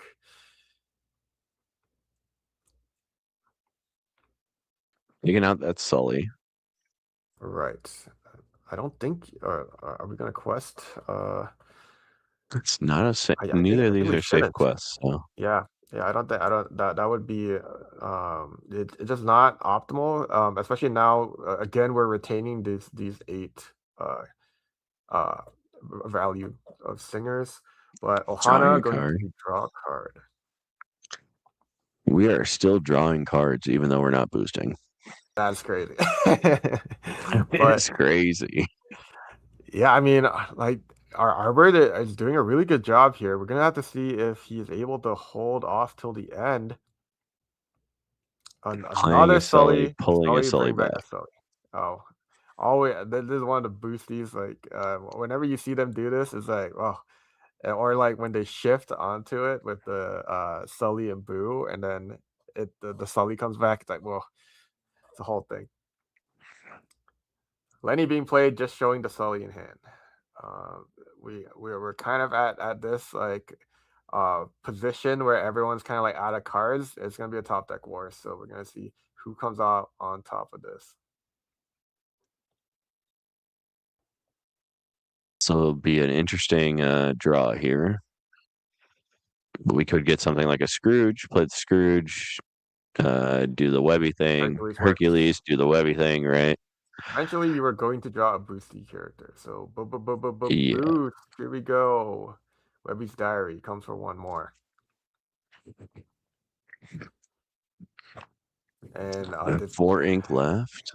Can we play something? We do know he has a Sully in hand. We're not sure We do if know this is what he's considering. But this is kind of not the best situation for Arbor here because we again both sides are top decking, but now that Amadeus found a boost character, he's going to be able to start getting that card draw engine going again, and Arbor's going to have to top deck something to stop it. I would have to assume that Arbor is getting close to running out of Strike a Good Match top decks. You would think. I think there's unless things got inked or in the discard, there should be 2 more in there. Yeah, see a top deck, and now he's just gonna have to consider if he has a way out of this. It's definitely not Strike a Good Match. We do know that. That would have been played immediately. I think. Well, one thing we do. I feel like Amadeus is committed here. He's gonna have to win this game because if he doesn't, we might be heading towards a draw. But I mean, things are looking. Oh, great we for just him. passed. He just passed. That's not a good sign. Not a good sign. Boosting, drawing. This is where things kind of get out of control. I think Arbor did such a good job keeping this Webby's Diary and boosty characters off of what they kind of want to do, but things are going to get 2 for a Scrooge. We're going to boost it, and we're going to draw. Yes. I think like one thing that if Arbor wants to save this, I feel like he has to find like maybe the Prince Philip combo or maybe a Milo to like try and tempo swing out a little bit, but I don't think he has the resources to do it, at least not at the moment. We do have enough to circle the life and malicious mean and scary combo. And I believe there is a Prince Philip in the discard. Yeah, I was wondering if there was one. I think I saw one, but I can't be 100% sure. Sure. So that is an option, but we do only have 2 cards in hand. So having both of those cards would be crazy. I don't think that is correct because so Sully is bodyguard. I don't think you can challenge into that. And they do realize that they're going back here. So I think he tried to challenge into the Hercules, but there is a Sully in the way there. And that Hercules should be exerted. Right. With Sully doing so much, it's often easy to forget that he also is a bodyguard. Not only does he bring stuff back from your discard, but he's also a bodyguard. So that's gonna probably make things a little harder here. We just passed. Oh, this is rough. Yeah, I mean, going so many turns without doing anything, it's gonna kind of spell disaster. And I mean, Amadeus knows what his deck wants to do. It's just to continue to draw cards because, as you said, that is how you win. You are running out Draw of more time, cards, so win more games. if you want to win more games, you gotta do it. Here you go. Draw more cards. 3 ink left. We can ink again. We ink an Ohana. Pay 3 for an Aladdin. 1 to Just boost gonna it. boost it. No draw. No draw. And we're gonna go for the 3. Oh, right. With the Aladdin boosted, now the Liquidator is also able to quest, technically. We can get an extra lore off of that, so very nice find there. And we're threatening here. We are saying we have lethal, and you must have found what you're looking for now. It is a Surfer Stitch. Will these 2 cards be what he needs to crawl back to victory here? Lenny is being touched. That means it is probably it's a strike a good match. We did find it. We love it. They Love always find it. They always find it. Right. We are digging here, but what are we digging for? Onto the sea, gone. Yeah. I mean, Undersea not doing much here. Could be Circle, maybe. Circle could do something. We still have everything ready to malicious and Circle if that Prince Philip is there and ready, but I don't think it is. We are going to challenge into the Sully. Very unfortunate here. We do stave off the end for another turn, but the board is looking dire, so we're gonna see if there is something he can find here. He does have 3 cards in hand now, so Amadeus is just gonna draw a bunch of cards here. Yep. We know the game plan. I think you just boost everything, draw a bunch of cards, get ready just in case it happens, and then go from there. Yeah, I think that is the game plan, and that makes a lot of sense. So first, well, I mean, I think we definitely know we're questing out because we want to put that threat onto the board. Answer my board or face defeat. I think we draw cards here. Let's go. Or County House is also good. County House is great. County House is perfect, actually. That's exactly that is the right card to play. Right there. Now, even if the Prince Philip hits the board, you're also okay. All right. Okay. All right. Now you're just showing off. But yeah, this is definitely gonna be nigh impossible to go over, I think. But yeah, just textbook. I would say both sides are really showing that the mastery of their decks here. Boosties, Amadeus knows exactly what he needed. And not only that, Arbor knew what he needed to win too. Just unfortunately not able to keep it going all the way to the end. There are raging storms. I was gonna ask Amadeus. There are 4 of them, and he did not find them in the duration of these 2 turns, even with all the boosting, even with all the drawing. Nice of him to show us, because that was definitely gonna be one of my interview questions. I was like, do you run Raging Storm in your deck? But yeah, I mean, it's a card game. That's just the nature of it. Sometimes you just don't find some of the cards. But yeah, it looks like Amadeus is just going to cleanly take that one. With a 2-0. Sunflower Illumineers taking this 2-0 and winning the round. Winning the round and winning the 2-1. 2-1. Let's see if we get a interview with Amadeus here shortly.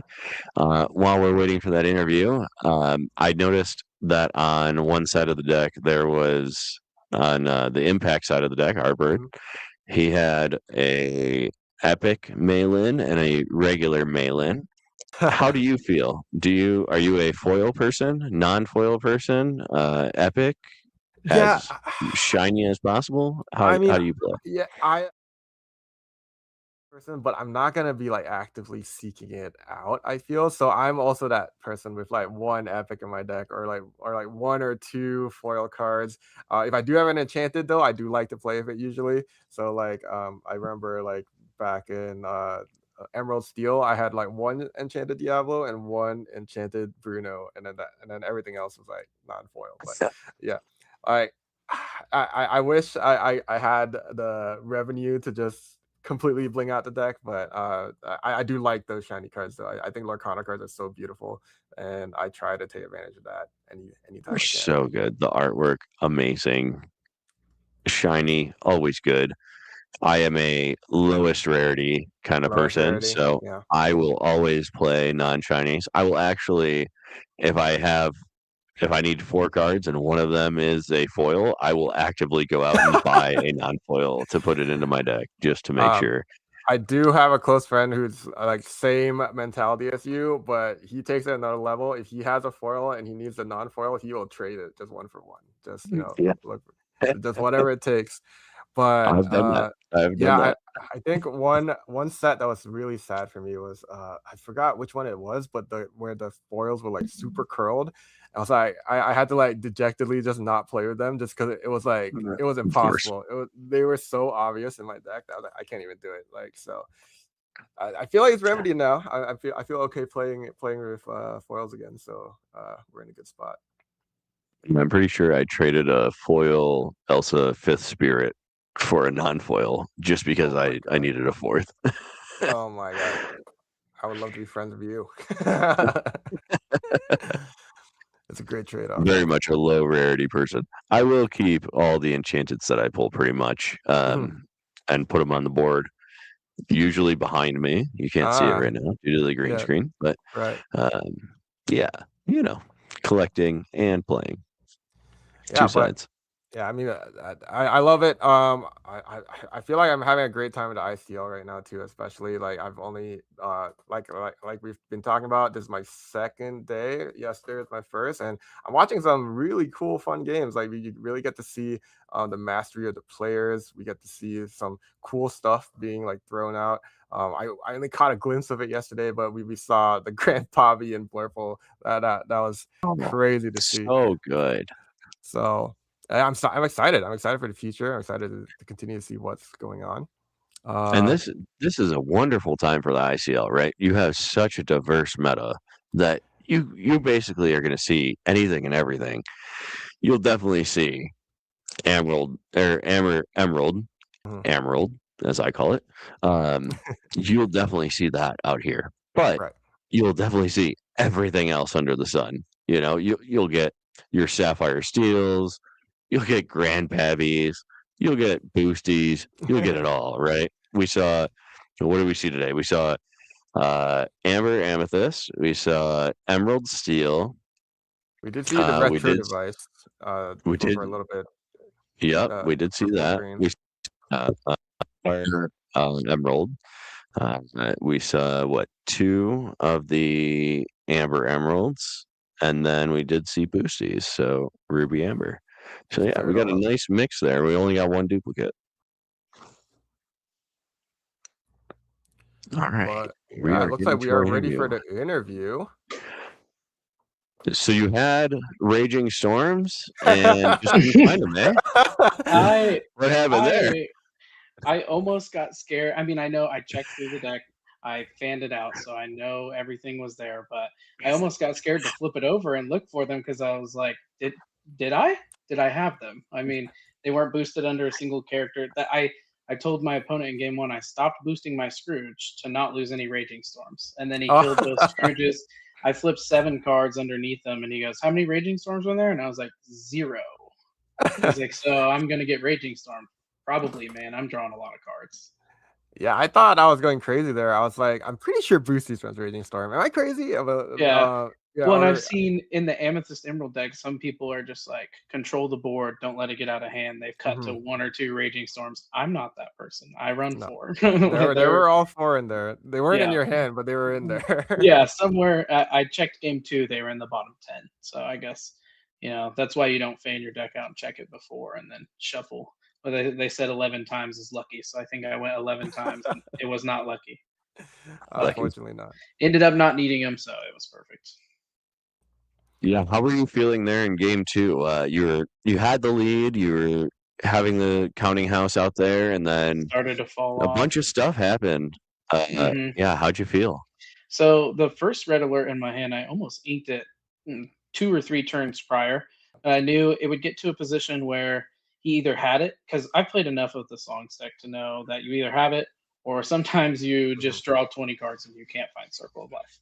So I just played. I knew if I play my boosties and I draw enough cards, then I can have a backup plan for after I get comboed. And it just never came. I mean, it was very unfortunate. There were a couple turns where I know we don't have audio on stream. He just drew a card and he said pass turn. And so, I mean, I knew that deck it kind of stalled out. And I know for my teammate in round 2 it stalled out tonight. So maybe it just wasn't a Circle of Life night. But I know the boosty deck. I think Circle gives the boosty deck enough time to at least compete with it. And almost all of their targets are something you can hit off Gaston or World's Greatest or anything like that. Yeah, and I think as I was saying earlier, I feel like both of you really played to your outs, like you knew each other's decks really well. Mhm. We saw like you had the right game plan there of like targeting those singers, taking them out so that Mhm. he couldn't get anything out. Walking into this, did you feel like I mean you did mention like of course your teammate is playing a variant of the deck as well. Did you feel like Mhm. sufficiently prepared, like you knew exactly what you were looking for when I you needed? knew I knew the red alerts were great. I knew having a backup plan after you get comboed, because sometimes it's like the old Amber Steel. You just can't stop it. They cooed it out. You can kill a Singer, but they had Singer 12 on turn 4, Mhm. so it doesn't make a difference. But I think keeping the red alert for a couple turns, not inking it, drawing into the second one, luckily having a Sully on the board to shrink him to lore, that bought me enough time to hold me in the game to where I was able to flood the board and eventually the patented double counting house play. Loved it. Yeah, we were just saying So how I was just saying we were saying how like oh like maybe one counting house was easy to deal with, but then when the second one came down, I was like, all right, pack it up. Yeah, Game over. yeah. We have a saying on the team: if you play, it was 2 McDuck Manors or 2 counting houses, anything like that, it's a second breakfast. So Second you breakfast. get one first and second breakfast. Very nice. I love it. We saw game 1. You went through about 4 turns of your opponent only playing amber cards. What were you thinking in your head? I Were you thought I was playing guessing of? Amber Steel. I thought I was playing Amber Steel. That So sounds We good. thought you were playing amber steel as yeah, well. I thought I was playing it, and especially when he played the aerial, I was like, oh, I'm gonna red alert this. It's gonna feel great. And then I think he plays a Todd the next turn, and I was like, what? I was expecting a Lilo and Stitch or something to come down. Yeah, I think you red alerted the aerial, and the boosted card under the aerial was a Todd, and that's when we were like, "Oh, okay." Okay, it's Amber And then Emerald. he immediately played the Todd again. Yep. The jig I was up, was we said. I did think it was Amber Steel at first. I saw, but I know Ink Pass, and when you're on the play and then play an aerial turn 2, that's normally a good sign that all right, I'm playing against Circle. Right. Well, I mean, I think Boosties has been around. Well, I think at the start of this season, at least, it was one of the most dominant decks, and it's still going on. Do you think are you a fan of your current like lineup of cards, or are you still thinking maybe trade some out for some Yeah, changes? I would say, I mean, I know like Humble has worked on it nonstop, so I don't want to say Yes, that yes. it's not. I don't want to say that it's not like figured out, because I'm paying respects to him. It's like his 60 plus one extra card, Hmm. and so it's about as perfect as it can be. But I feel like just meta dependent. You can play cards that help the early game if you have an Emerald Eleanor meta in your locals, or you can also do stuff like Horn King and up your Olaf copies, and play into the late game pretty well. So I think it just depends on. It's one of those kind of like Amber Amethyst. It depends on the way it's built. But I do know playing a fast deck, sometimes you have to play against it perfectly. So that would be the only downside to the deck right now, in my opinion. For sure. Did see in game 2, you really focused on your late game. It seemed like you were boosting, drawing cards, boosting, drawing cards, boosting, drawing cards, and that's pretty much all you did for a turn or 2 during that game. So I'm Would you? newer. Yeah. I started playing in like set 6, but one of the first big tournaments I watched was Edmund Chu, when the way he played Ruby Amethyst. It was like the first 6 turns of the game, he just played a rabbit and bounced it, and he did not. He would have 14 cards in his hand when he'd be prepared. So I feel like the not saying it plays like Ruby Amethyst, because there's other decks in the meta that play like old Ruby Amethyst, but if you spend your early game drawing 10 cards, when you board wipe them, you can pick whatever avenue you want to go. So I do like to focus the early game on just filling my hand with every possible answer for the late game. Awesome. Well, it was really well played by you. I think You played that deck Appreciate it. perfectly. I think you countered your opponent almost every time the exact way you should have, and it was very impressive to Thank watch. you. So Thank you. Appreciate it. Yeah. Do you have any shout outs or anything you would like to get Yeah. out before we head out? Yeah. Shout out my fiance for letting me play. I had the 8 o'clock round, so I mean that was pretty late. Now we're gonna go eat some dinner together. And shout out my team, Sunflower Illumineers. Definitely over the last year or so, we've started kicking it off and playing at a higher level. So shout out the team for helping me test, talking me into playing red yellow, and shout out ICL for running this, putting the stream on, and having us all the players. Shout out the viewers for watching. We appreciate it. thank you Awesome. so much. Thank you so much for joining us. And yeah, right. So, I mean, Dakota, it was awesome casting with you. It was great. I had a really good time. Do you have any shout outs of your own to give? Yeah. First, thank you for getting me into the Chicago Oh, I Lorcana did do Discord. that. That is awesome. I do visit there quite often, so I appreciate that. I'm Dakota. You can find me at Legends of the Inkwell on Instagram. We also have Twitch and YouTube. We mostly do preset. We open packs, and then when the set releases, we do box openings, things like that. We have a podcast as well. That's kind of fallen by the wayside due Yeah, to I get having a that. toddler, but you know how that goes. There's this wonderful event coming up, multi-case event, August 22nd and 23rd. So definitely check that out. Scan that QR code and try to join if you can. It is in Florida. I mean, you're not far from Disney. Also, this week is D23, so It is. definitely check on the CCQ there. And if you're a Disney fan, the Disney Parks panel is going to be streamed on Disney Plus on Saturday. I believe it's 10 p.m. Eastern, 7 p.m. Pacific. So if you're a Disney fan, definitely check that out. How about you? Oh, well, I didn't know that. That's great for me. I'll definitely check that out. But yeah, I mean, I feel like I skipped my intro today too. But yeah, I'm Zero the Hero. Thanks for having me again this week. This week has been fun. I got to cast both days and kind of dip my toe in the water. So that's really great. I do want to shout out Lords of Lore, as always, my team. Check us out. We are on bracket D, so you'll see us next week. We'll be playing next week. And shout out to the Chicagoland area. I think we have some of the best TCG players. Like, you'll always be sweating it out if you try and compete with us at the set champs. I think we were talking in the Chicago Discord too. Even our children are scary. If you see a child across the board from you, that's probably the scariest spot to be in, because they're like way better than us. But yeah, it's always great. And I do want to shout out, ICL, of course, the casters, everyone who takes their time out of their day to do this. Also, obviously, the judges, everyone behind the scenes that works, including Luke. And yeah, it's super great. I hope to see you guys a lot more in the future as well.